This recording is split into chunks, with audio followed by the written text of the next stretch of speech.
ആരാണ് മുഖ്യമന്ത്രി എന്നറിയാൻ 10ാം നാളും ഡൽഹിയിൽ കണ്ണും നട്ട് കാത്തിരിക്കുകയാണ് കേരളം. ആകാംക്ഷയുടെ മുൾമുനയിൽ കടന്നുപോയ പകലാണ് ഇന്നത്തേത്. ഖർഗെയും രാഹുലും കൂടിക്കാഴ്ച നടത്തി. കെ.സി. വേണുഗോപാലുമായി നേതാക്കൾ ആശയവിനിമയം നടത്തിയെന്ന സൂചനകളുമുണ്ട്. ഇതാണ് ഡൽഹിയിലെ കാഴ്ചയെങ്കിൽ തീരുമാനം തങ്ങൾക്ക് അനുകൂലമാകുമെന്ന പ്രതീക്ഷയിൽ തുടരുകയാണ് വി.ഡി. സതീശനും രമേശ് ചെന്നിത്തലയും. ആലുവ ദേശത്തെ വി.ഡി. സതീശന്റെ വീട്ടിലേക്കും തിരുവനന്തപുരത്തെ രമേശ് ചെന്നിത്തലയുടെ വീട്ടിലേക്കും പ്രവർത്തകർ എത്തിക്കൊണ്ടിരിക്കുകയാണ്. എംഎൽഎമാരുടെ പിന്തുണയാണോ ജനവികാരമാണോ ഹൈക്കമാൻഡ് പരിഗണിക്കുക? നിമിഷങ്ങൾ എണ്ണിയുള്ള കാത്തിരിപ്പിനൊടുവിൽ പ്രഖ്യാപനം വന്നാൽ കോൺഗ്രസിലെ കലാപങ്ങൾ കെട്ടടങ്ങുമോ അതോ വൻ സ്ഫോടനങ്ങൾ ഉണ്ടാകുമോ? പരിശോധിക്കാം വിശദമായി. സ്വാഗതം.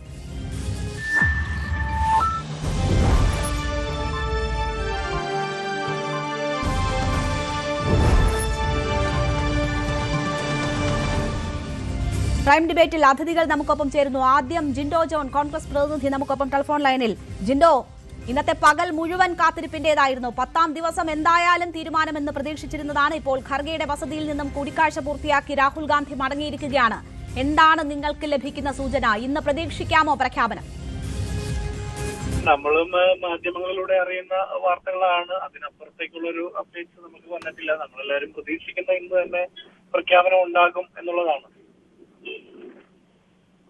ഇന്ന് തന്നെ ഉണ്ടായില്ല എങ്കിൽ നോക്കൂ, 10 ദിവസമായുള്ള കാത്തിരിപ്പാണ്. അല്ല, അത് മനസ്സിലായി. അത് നിങ്ങൾ പറയുന്ന അതേ സെൻസിൽ തന്നെയാണ് നമ്മളെല്ലാവരും കാണുന്നത്. റിസൾട്ട് വന്നിട്ട് ഇന്നിപ്പോ 9 ദിവസമായി. ഇന്ന് 10ാം ദിവസത്തിലേക്ക് കിടക്കുകയാണ്. 10ാം ദിവസമാണ്. അപ്പോൾ അതിൻ്റെതായ പിരിമുറുക്കം എല്ലാവർക്കും ഉണ്ട്. എല്ലാവരും വളരെ ആകാംക്ഷപൂർവ്വം കാത്തിരിക്കുകയാണ് ആരാ കേരളത്തിന്റെ മുഖ്യമന്ത്രി എന്നുള്ള കാര്യത്തിൽ. അപ്പൊ അത് എല്ലാവരും വലിയ ആകാംക്ഷയോടെ കാത്തിരിക്കുന്നത്. ഞങ്ങളും അത്തരത്തിൽ തന്നെയാണ്. അപ്പോ 10ാം ദിവസം ആയെന്നുള്ളത് നമുക്ക് മനസ്സിലാകുന്നുണ്ട്. പക്ഷെ ഇതൊരു ഒന്നിലധികം ആളുകൾ താല്പര്യപൂർവ്വം നിൽക്കുകയും ആ 3 പേരെയും പിന്തുണയ്ക്കാൻ എംഎൽഎമാരും മുതിർന്ന നേതാക്കന്മാരും ഒക്കെ നിൽക്കുകയും ചെയ്യുമ്പോൾ അഭിപ്രായ വ്യത്യാസങ്ങൾ ഉണ്ടാകുമ്പോൾ അതിലെല്ലാവരും കേൾക്കുക എന്നുള്ളതാണ് ഈ പ്രൊസീജിയർ. അപ്പൊ അങ്ങനെ കേൾക്കുന്നതിനടുത്ത സമയമാണിത്. അപ്പൊ 10ാം ദിവസത്തിലേക്ക് എത്തുമ്പോൾ ഇന്ന് അത് വരും എന്നുള്ളതാണ് നമ്മുടെ എല്ലാം പ്രതീക്ഷ. ജിൻഡോ, ഇവിടെ ഇപ്പോ ഇന്ന് ഈ 10ാം ദിവസം ഇതിന്റെ പ്രത്യേകത എന്താണെന്ന് നോക്കിയാൽ ഇന്ന് ഘടകകക്ഷി നേതാക്കൾ അഭിപ്രായം പറഞ്ഞ ദിവസമാണ്. ലീഗ് നേതൃയോഗത്തിന് ശേഷം മാധ്യമങ്ങളെ കാണുമ്പോൾ പി.കെ. കുഞ്ഞാലിക്കുട്ടി പറഞ്ഞത് ഇത് ഒരു മാൻഡേറ്ററി ആയിട്ടുള്ള കാര്യമാണല്ലോ, ഇനിയും വൈകിക്കാൻ പറ്റില്ലല്ലോ, അപ്പോൾ പ്രഖ്യാപനം ഉണ്ടാകും എന്ന പ്രതീക്ഷ ലീഗ് പങ്കുവെക്കുകയാണ്. അത് മാത്രവുമല്ല, കോൺഗ്രസിന്റെ ഈ പ്രഖ്യാപനം ഉണ്ടായതിനു ശേഷം വേണം നിർണായകമായ ചർച്ചകളിലേക്ക് ലീഗിന് കടക്കാൻ, അതിനുവേണ്ടി കാത്തിരിക്കുന്നു എന്ന് പറയുന്നു. RSPയുടെ ഷിബു ബേബി ജോൺ രൂക്ഷമായ ഭാഷയിലാണ് പറഞ്ഞത്. ഇതുവരെ സഹകരിച്ചു പോന്നവരാണ്, നാളെയും സഹകരിക്കേണ്ടവരാണ് എന്നതുകൊണ്ട് മാത്രം താൻ നല്ല മലയാളത്തിൽ സംസാരിക്കുന്നു എന്ന നിലയിലാണ് അദ്ദേഹം പറഞ്ഞത്. N.K. പ്രേമചന്ദ്രൻ ഘടകകക്ഷികൾ അഭിപ്രായം പറയേണ്ട എന്ന ഹസന്റെ പ്രതികരണത്തിൽ ഉൾപ്പെടെ എന്താണ് പറഞ്ഞതെന്ന് നമ്മൾ കേട്ടതാണ്. അപ്പോൾ ഘടകകക്ഷികൾ വരെ വലിയ രീതിയിൽ അസ്വസ്ഥരാണ്. തെരഞ്ഞെടുക്കപ്പെട്ട MLA-മാർക്ക് പുറത്തിറങ്ങാൻ പറ്റാത്ത സാഹചര്യമാണ് ഈ ചോദ്യങ്ങൾ, ആരാണ് മുഖ്യമന്ത്രി എന്ന ചോദ്യങ്ങൾ കൊണ്ട്. തീർച്ചയായിട്ടും നിങ്ങൾ പറഞ്ഞതിൽ കുറെ ഭാഗങ്ങൾ ശരിയാണ്. അതിൽ ഘടകകക്ഷികൾ ആരും അഭിപ്രായം പറയണ്ട എന്നുള്ള അഭിപ്രായം ആരും പറഞ്ഞിട്ടില്ല. ഇത് കോൺഗ്രസിന്റെ അകത്തെ ഒരു പ്രൊസീജിയർ ആയതുകൊണ്ട് അക്കാര്യത്തിൽ കോൺഗ്രസിന്റെ ഇന്റേണൽ ആയിട്ടുള്ള തീരുമാനങ്ങൾ എടുത്തു പോകേണ്ടതാണല്ലോ. അപ്പൊ അക്കാര്യത്തിൽ ഘടകകക്ഷികൾ ആരും അഭിപ്രായം പറഞ്ഞിട്ടുമില്ല, അവരങ്ങനെ പറയാറുമില്ല. ഇപ്പൊ മറ്റേതെങ്കിലും ഘടകകക്ഷിയുടെ ആഭ്യന്തര വിഷയങ്ങളിൽ നമ്മൾ കോൺഗ്രസ്സുകാരും അങ്ങനെ പറയാറില്ല. അപ്പൊ സ്വാഭാവികമായിട്ടും മുന്നണി രാഷ്ട്രീയത്തിന്റെ ഭാഗമായിട്ട് മുഖ്യമന്ത്രി ആരാണെന്ന് അറിയാൻ ഘടകകക്ഷികൾക്കും പൊതുജനങ്ങൾക്കും എല്ലാവർക്കും താല്പര്യമുണ്ട്. അത്തരത്തിലുള്ള ചർച്ചകളാണ് ഉയർന്നു വരുന്നത്. ആ ആകാംക്ഷയും ആശങ്കയൊക്കെ നിൽക്കുന്നു എന്നുള്ളതിനപ്പുറത്ത് ഇതൊരു വലിയ പ്രശ്നത്തിലേക്ക് ഇപ്പോഴും ആയിട്ടില്ല, അങ്ങനെ ആകെയില്ല.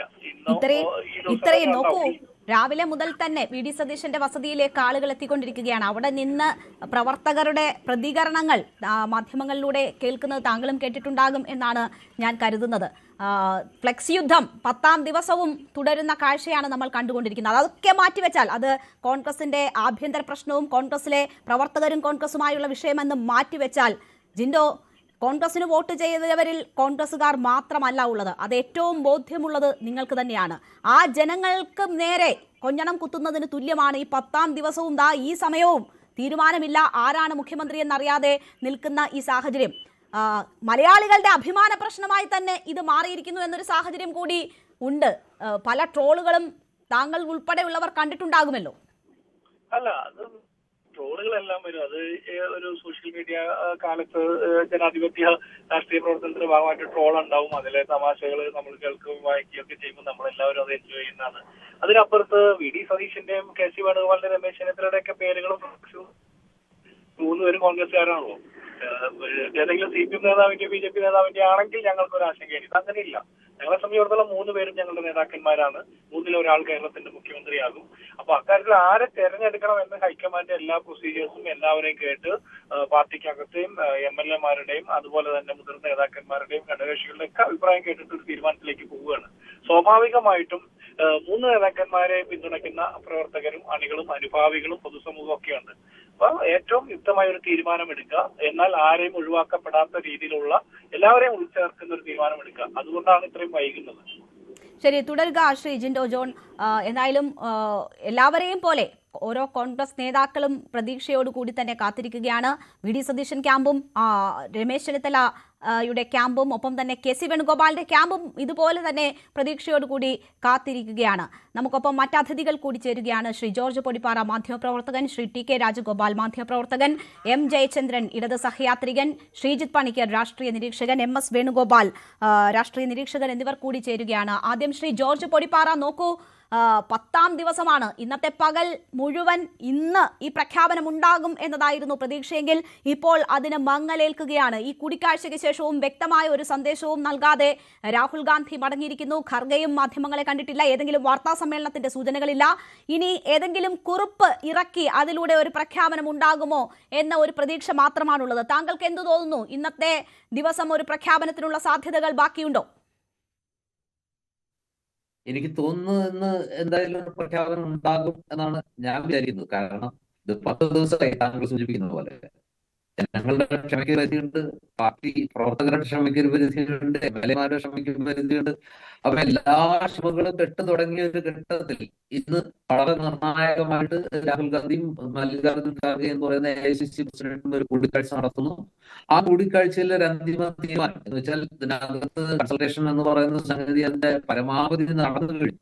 നിരീക്ഷകരിൽ നിന്ന് MLA-മാരുടെ അഭിപ്രായങ്ങൾ എടുത്തുപോയി, അതുപോലെ തന്നെ MP-മാരുടെ അഭിപ്രായം എടുത്തു, പ്രധാനപ്പെട്ട KPCC ഭാരവാഹികളുടെയും KPCC മുൻ പ്രസിഡന്റുമാര്, അതുപോലെ തന്നെ ഇപ്പോഴത്തെ ഭാരവാഹികൾ, വർക്കിംഗ് പ്രസിഡന്റുമാര്, ഇങ്ങനെ പാർട്ടിയുമായി ബന്ധപ്പെട്ട എല്ലാവരുടെയും അഭിപ്രായങ്ങൾ ആദ്യഘട്ടത്തിൽ തന്നെ ശേഖരിച്ചതിന് ശേഷം അതുകൊണ്ട് അതും മതിയാകാതെ രാഹുൽ ഗാന്ധി തന്നെ നേരിട്ട് ഇതിലൊരു നല്ലൊരു ഭാഗത്തിന് ഡൽഹിയിലേക്ക് വിളിച്ചു. വീണ്ടും അവരുടെ അഭിപ്രായം കേട്ടു. അതിനിടയിൽ അവിടെ എത്താത്ത ആളുകളെ കുറിച്ച് AKന്റെയുമായിട്ടും അതുപോലെ തന്നെ മുല്ലപ്പള്ളി രാമചന്ദ്രന്റെ അടക്കമുള്ള അതുപോലെ നേതാക്കളുമായിട്ട് എല്ലാം ആശയവിനിമയം നടത്തി കഴിഞ്ഞു. ഇനിയൊരു കൺസൾട്ടേഷന് യാതൊരു സ്കോപ്പില്ല. ഈ രണ്ടുപേരെന്ന് പറയുന്നതാണ് യഥാർത്ഥത്തിൽ ഇപ്പോ ഹൈക്കമാൻഡ് എന്ന് നമ്മൾ വിശ്വസിക്കുന്ന ഹൈക്കമാൻഡിന്റെ ആ രണ്ട് മുഖങ്ങളാണ് ഇപ്പോൾ കണ്ടത്. അതാണ് അവസാനത്തെ കൂടിക്കാഴ്ച അല്ലെങ്കിൽ അവസാനത്തെ കൺസൾട്ടേഷൻ. അതിലൊരു തീരുമാനം ഉണ്ടാകുന്നില്ലെങ്കിൽ, ഇന്ന് ഒരു പ്രഖ്യാപനം ഉണ്ടാകുന്നില്ലെങ്കിൽ പിന്നെ എന്ന്, എപ്പോൾ, എങ്ങനെ എന്ന് 3 ചോദ്യങ്ങളാണ് വരുന്നത്. ഇതിനപ്പുറത്തേക്ക് കൺസൾട്ടേഷൻ ഉണ്ടാകുന്നില്ല. സോണിയാഗാന്ധിയും പ്രിയങ്ക ഗാന്ധിയും ഒക്കെ അഭിപ്രായങ്ങൾ കത്തുമുഖേനയും അല്ലാതെയും നേരിട്ടും ഫോണിലും മുഖാമുഖവും ഒക്കെ പറഞ്ഞു കഴിഞ്ഞതായിട്ട് നമുക്കറിയാം. സോണിയാഗാന്ധി തന്നെ പലരുമായിട്ട് നേരിട്ട് ബന്ധപ്പെട്ടതായിട്ടും വാർത്തകൾ വരുന്നു. അങ്ങനെ പല രീതിയിൽ എല്ലാ തരത്തിലും വിശാലമായ ആലോചനകൾ, കൂടിയാലോചനകൾ, അതുപോലെ തന്നെ ആശയവിനിമയം ഇതെല്ലാം നടന്നു കഴിഞ്ഞു. 10 ദിവസമായി. ഇനി കേരളത്തെ സംബന്ധിച്ചിടത്തോളം വളരെ നിർണായകമായ സമയമാണ്. സ്കൂളുകളൊക്കെ തുറക്കുന്നതിന് ചെയ്യേണ്ട ഒരുപാട് കാര്യങ്ങളുണ്ട്. കാലവർഷത്തിന് മുന്നോടിയായി ചെയ്യേണ്ട ഒരുപാട് കാര്യങ്ങളുണ്ട്. ആരോഗ്യരംഗത്ത് കാലവർഷത്തിന് മുന്നോടിയായി നടത്തുന്ന ഒരുപാട് കാര്യങ്ങൾ അവിടെ ആവശ്യം. പക്ഷെ ഇതൊക്കെ മാത്രമല്ല, ഇതിലെ ഏറ്റവും പ്രധാനപ്പെടുന്നത് കേരളത്തിലെ മുഴുവൻ ജനങ്ങളും അവരുടെ മുഖ്യമന്ത്രി ആരെന്നറിയാൻ ഓരോ ദിവസവും കണ്ണിൽ എണ്ണയൊഴിച്ച് കാത്തിരിക്കുകയാണ്. ഇവർക്കിടയിലുള്ള തർക്കം, മൂന്ന് പേരും ഈക്വലി സ്ട്രോങ് ആയിട്ടുള്ള 3 പേർ മത്സരരംഗത്തുണ്ടെങ്കിൽ പോലും അതിൽ ആരെങ്കിലും ഒരാളെ തെരഞ്ഞെടുത്ത് പ്രഖ്യാപിക്കാനുള്ള ഒരു കരുത്ത് അല്ലെങ്കിൽ ഒരു തീരുമാനം AICCയുടെ ഭാഗത്തുനിന്ന് അല്ലെങ്കിൽ ഹൈക്കമാൻഡിന്റെ ഭാഗത്തുനിന്ന് ഉണ്ടാകുന്നില്ലെങ്കിൽ ഇനി എങ്ങനെയാണ് ഇത് അനിശ്ചിതമായി കൊണ്ടുപോകാൻ കഴിയും? മനുഷ്യർ വല്ലാതെ അസ്വസ്ഥരാണ്. തീർച്ചയായും എല്ലാവരും വലിയ രീതിയിൽ അസ്വസ്ഥരാണ്. അത് സാധാരണ വോട്ട് ചെയ്തവർ മുതൽ പ്രധാനപ്പെട്ട നേതാക്കൾ വരെ, ഘടകകക്ഷികൾ വരെ. ഓഡിയോയിൽ ചില പ്രശ്നങ്ങളുണ്ട് ശ്രീ ജോർജ് പൊടിപ്പാറ. അത് ശരിയാക്കിയതിനു ശേഷം ഞാൻ താങ്കളിലേക്ക് തിരിച്ചെത്താം. ശ്രീ ടി.കെ. രാജഗോപാൽ, നോക്കൂ, ഇവിടെ ഇപ്പോ വലിയ കാത്തിരിപ്പ്, 10 ദിവസത്തെ കാത്തിരിപ്പാണ്. ഇന്ന് പ്രഖ്യാപനം ഉണ്ടാകുമെന്ന് പ്രതീക്ഷിച്ചതാണ്. വി ഡി സതീശന്റെ എറണാകുളത്തെ ഓഫീസിലേക്കും ഒപ്പം തന്നെ വീട്ടിലേക്കുമൊക്കെ പ്രവർത്തകരുടെ വലിയ തള്ളിക്കയറ്റം നമ്മൾ കണ്ടുകൊണ്ടിരിക്കുകയാണ്. രമേശ് ചെന്നിത്തലയുടെ വീട്ടിലേക്കും പിന്തുണ അർപ്പിച്ചുകൊണ്ട് പ്രവർത്തകർ എത്തിക്കൊണ്ടിരിക്കുകയാണ്. ഘടകകക്ഷികൾ ഇന്ന് ഇനിയും വൈകിക്കൂടാ എന്ന വലിയ സന്ദേശം മുന്നോട്ട് വെച്ച ദിവസം കൂടിയാണ്. എന്തുകൊണ്ടാണ് ഈ തീരുമാനം വൈകുന്നത്? ഹൈക്കമാൻഡ് അവർക്കൊരു കൃത്യമായ തീരുമാനമുണ്ട്. പക്ഷേ ആ തീരുമാനം പ്രഖ്യാപിക്കുന്നതിന് മുൻപ് ഒരു കൺസെൻസസിന് ശ്രമിക്കുന്നു എന്ന സൂചനകളാണ് വന്നിരുന്നത്. ഇനിയിപ്പോൾ അതും കഴിഞ്ഞ് ഈ തീരുമാനം നീണ്ടുപോകുമ്പോൾ അതിലെന്തെങ്കിലും തരത്തിലുള്ള പുനരാലോചനകൾ അതുണ്ടാകുന്നു എന്നതാണോ നമ്മൾ കാണേണ്ടത്? താങ്കൾക്ക് എന്ത് തോന്നുന്നു ഈ വൈകൽ കാണുമ്പോൾ? എനിക്ക് തോന്നുന്നത് ഇന്ന് തന്നെ തീരുമാനം ഉണ്ടാകും. ഫൈനൽ തീരുമാനം ഇന്ന് തന്നെ ഉണ്ടാകും. കേരളത്തിലെ UDF പ്രവർത്തകരുടെ ആ വികാരങ്ങളെ പറഞ്ഞിട്ടോ ഇനിയും അവർക്ക് കണ്ടില്ലെന്ന് നടിക്കാൻ പറ്റുകയില്ല.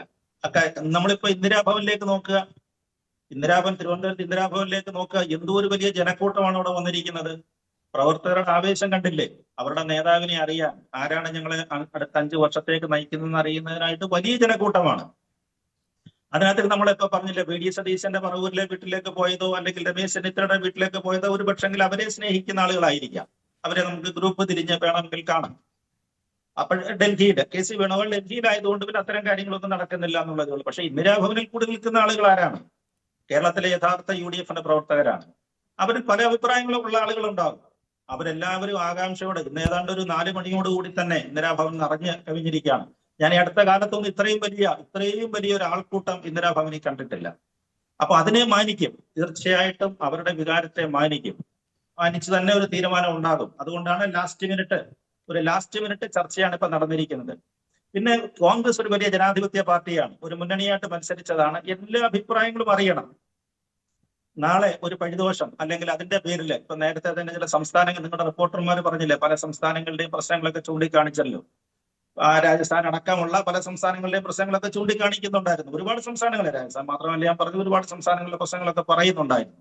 അപ്പൊ അത്തരത്തിലുള്ള വീഴ്ചകളിലേക്കൊന്നും പോകരുത്, ഇനിയും അത്തരം കാര്യങ്ങളിലേക്ക് പോകരുത്. പ്രത്യേകിച്ച് കേരളം എന്ന് പറഞ്ഞു കഴിഞ്ഞാൽ നീണ്ട 10 വർഷത്തിന് ശേഷം കോൺഗ്രസ് അധികാരത്തിലേക്ക് വരികയാണ്. 10 വർഷത്തിന് ശേഷം മഹാഭൂരിപക്ഷത്തോടെ, വെറും അധികാരമല്ലാതെ മഹാഭൂരിപക്ഷത്തോടെ ജനങ്ങൾ അത്ര ആവേശത്തോടെ വോട്ട് ചെയ്ത് ജയിപ്പിച്ചിരിക്കുകയാണ്. അപ്പൊ അവരുടെ എല്ലാ പ്രതീക്ഷകൾക്കും അനുസരിച്ച് വേണം അടുത്ത 5 വർഷത്തെ ഭരണം മുന്നോട്ട് പോകാനായിട്ട്. അപ്പൊ അതുകൊണ്ട് നമ്മൾ പറഞ്ഞിട്ട് മുന്നണിയെ സംബന്ധിച്ചിടത്തോളം എല്ലാവരുടെയും അഭിപ്രായം, സീനിയർ നേതാക്കൾ, അതുകൊണ്ടാണ് ഡൽഹിയിലേക്ക് വിളിപ്പിച്ചത്. MLA-മാരുടെ അഭിപ്രായങ്ങളെല്ലാം ആദ്യം തന്നെ ഇവിടെ വെച്ചെടുത്തു. അതേപോലെ തന്നെ ഡൽഹിയിലേക്ക് വിളിപ്പിച്ചു, മുതിർന്ന നേതാക്കന്മാരെ എല്ലാം ഡൽഹിയിലേക്ക് വിളിപ്പിച്ചു. KPCCയുടെ മുൻ പ്രസിഡന്റുമാരെ പോലും വിളിപ്പിച്ചു. അവസാനം അച്ചടക്ക സമിതിയുടെ ചെയർമാനെ ഡൽഹിയിലേക്ക് വിളിപ്പിച്ചിട്ടാണ് കേട്ടിരിക്കുന്നത്. അതേപോലെ തന്നെ ഘടകകക്ഷികളോട് ചോദിച്ചിരുന്നു. പ്രധാനപ്പെട്ട ഘടകകക്ഷികൾ നിങ്ങളുടെ അഭിപ്രായം എന്താണ്? തീരുമാനമല്ല ചോദിച്ചത്, അവരുടെ അഭിപ്രായം ചോദിച്ചത്. അത് ന്യായവുമാണ്. ഘടകകക്ഷികളുടെ പ്രധാനപ്പെട്ട ഇന്ത്യൻ യൂണിയൻ മുസ്ലിം ലീഗിന്റെയും അതേപോലെ തന്നെ കേരള കോൺഗ്രസ് ജോസഫ് ഗ്രൂപ്പിന്റെയും RSPയുടെയും മറ്റു കക്ഷികളുടെ എല്ലാം ഒരു സമന്വയം ഉണ്ടാക്കുകയാണ്. ഒരു സമന്വയം ഉണ്ടാക്കിയ ശേഷം പ്രഖ്യാപനം നടത്തുക. അതാണ് ഹൈക്കമാൻഡ് ലക്ഷ്യമിടുന്നതെന്ന് എനിക്ക് തോന്നുന്നു. അതുകൊണ്ട് ഇതിനൊരു ഡിലേ എന്ന് നമ്മൾ ഇതുവരെയൊക്കെ നമുക്ക് പറയാം. പക്ഷെ ഇനി അത് തുടരാൻ പറ്റത്തില്ല. ഇനിയും തുടരാൻ പറ്റത്തില്ല. ഇന്ന് പ്രഖ്യാപിച്ചെങ്കിലേ പറ്റുള്ളൂ. ഇന്ന് പ്രഖ്യാപിച്ചെങ്കിൽ പറ്റുള്ളൂ. മറ്റൊന്നും കൊണ്ടല്ല, ഭരണപരമായ പ്രശ്നങ്ങൾ ഒരുപാട് ബാക്കി നിൽക്കുകയാണ്. ഭരണഘടന തുടർച്ചയായിട്ട് ഒരു കാവൽ മുഖ്യമന്ത്രി ഉണ്ടെന്നൊക്കെ പറയുന്നുണ്ട്. പക്ഷെ അദ്ദേഹം അധികാരമൊക്കെ ഉപേക്ഷിച്ച ശേഷം അദ്ദേഹം പോയിരിക്കുകയാണ്. അപ്പൊ അതുകൊണ്ട് ഭരണത്തിൻ്റെതായ സെക്രട്ടറിമാരുണ്ട്, അതൊക്കെ ശരിയാണ്. പക്ഷെ അതുകൊണ്ടൊന്നും കാര്യമാകുന്നില്ല. ഒരുപാട് പ്രശ്നങ്ങൾ സംസ്ഥാനം ഫേസ് ചെയ്യാൻ പോവുകയാണ്. അപ്പൊ പെട്ടെന്ന് ഒരു മന്ത്രിസഭ ഉണ്ടാകേണ്ടത് കൊണ്ട് കോൺഗ്രസിനെ നയിക്കുന്നത് ആരാണ്? ഇതിനകത്തിൽ കോൺഗ്രസിനെ നയിക്കേണ്ടത് ആരാണ്? ആ തീരുമാനം മാത്രം വന്നാൽ മതി. ശരി, അത് എനിക്ക് തോന്നുന്നു ഇന്ന് തന്നെ ഉണ്ടാകും. ഇന്ന് തന്നെ ഉണ്ടാകും എന്നതാണ് അദ്ദേഹം സൂചിപ്പിക്കുന്നത്. ഇന്ന് 7:30 പ്രഖ്യാപനം ഉണ്ടാകും എന്നതാണ് ഞങ്ങളുടെ പ്രതിനിധി ഡാൻ കുര്യൻ നൽകുന്ന സൂചന. ഈ നമ്മുടെ പ്രൈം ഡിബേറ്റ് പൂർണ്ണമാകുന്നതിന് മുൻപ് തന്നെ ഈ പ്രഖ്യാപനം ഉണ്ടാകും എന്ന സൂചനകൾ വന്നുകൊണ്ടിരിക്കുകയാണ്. അതേസമയം തന്നെ ഈ ഞായറാഴ്ച സത്യപ്രതിജ്ഞയ്ക്കുള്ള ഒരുക്കങ്ങളും തുടങ്ങിക്കഴിഞ്ഞിരിക്കുന്നു. സെൻട്രൽ സ്റ്റേഡിയത്തിൽ കൂറ്റൻ പന്തലൊരുങ്ങും എന്ന വിവരങ്ങൾ വരുന്നു. വൻ പ്രവർത്തക പങ്കാളിത്തം പ്രതീക്ഷിച്ചുകൊണ്ട് തന്നെയുള്ള ഒരുക്കങ്ങൾ നടക്കുന്നു എന്നതാണ്. അപ്പോൾ ഞായറാഴ്ച സത്യപ്രതിജ്ഞയ്ക്കുള്ള ഒരുക്കങ്ങൾ തുടങ്ങുന്നു എന്ന വിവരം കൂടി വരികയാണ്. എന്തായാലും ഇന്ന് തന്നെ ഉണ്ടാകും എന്ന പ്രതീക്ഷയിൽ തന്നെയാണ്. അതിനപ്പുറത്തേക്ക് സമവായത്തിന്റെ പേരിലാണെങ്കിൽ പോലും നീണ്ടുപോകരുത് എന്ന ഒരു കാര്യമാണ് ശ്രീ ടി കെ രാജഗോപാൽ ഇവിടെ സൂചിപ്പിച്ചത്. ശ്രീ MS വേണുഗോപാൽ, താങ്കൾക്ക് എന്താണ് തോന്നുന്നത്?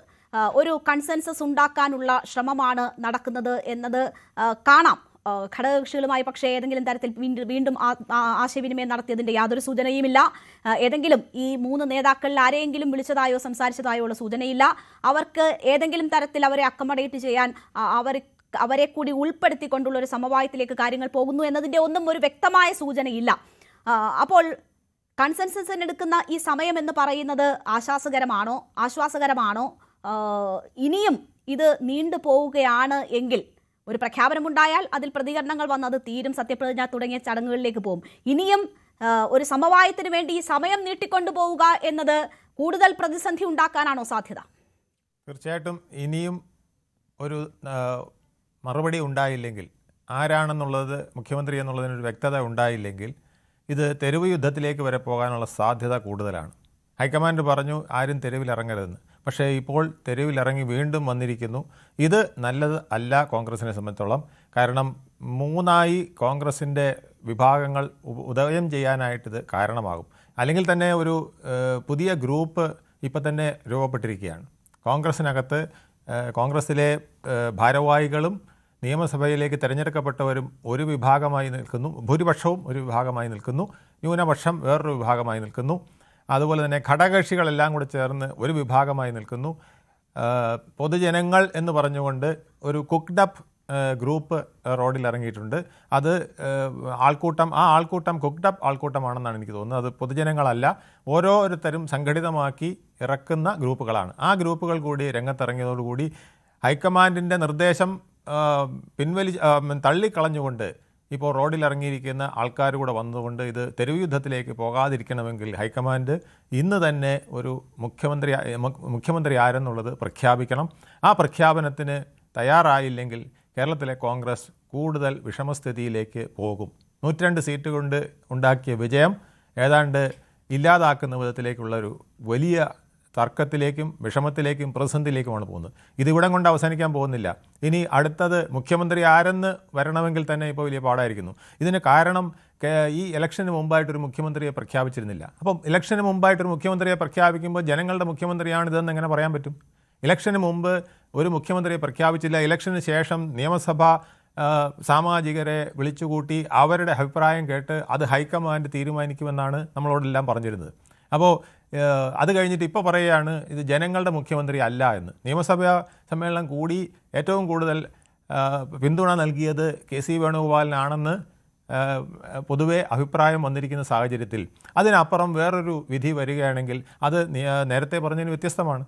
അപ്പോൾ ഇപ്പോൾ പറയുന്നത് ജനങ്ങളുടെ മുഖ്യമന്ത്രി വേണമെന്നാണ്. ജനങ്ങളുടെ മുഖ്യമന്ത്രി എന്ന് പറയണമെങ്കിൽ ജനങ്ങൾ വോട്ട് ചെയ്യുന്നതിന് മുമ്പ് ഇന്ന ആളാണെന്ന് പറയണം. അല്ലാത്തടത്തോളം അത് ജനങ്ങളുടെ മുഖ്യമന്ത്രി ആകുന്നത് എങ്ങനെയാണ്? തെരുവിലെ ഒരു ഗ്രൂപ്പ് ചേർന്നുള്ള ആൾക്കൂട്ടത്തിൻ്റെ മുഖ്യമന്ത്രിയായിട്ടേ അത് വരികയുള്ളൂ.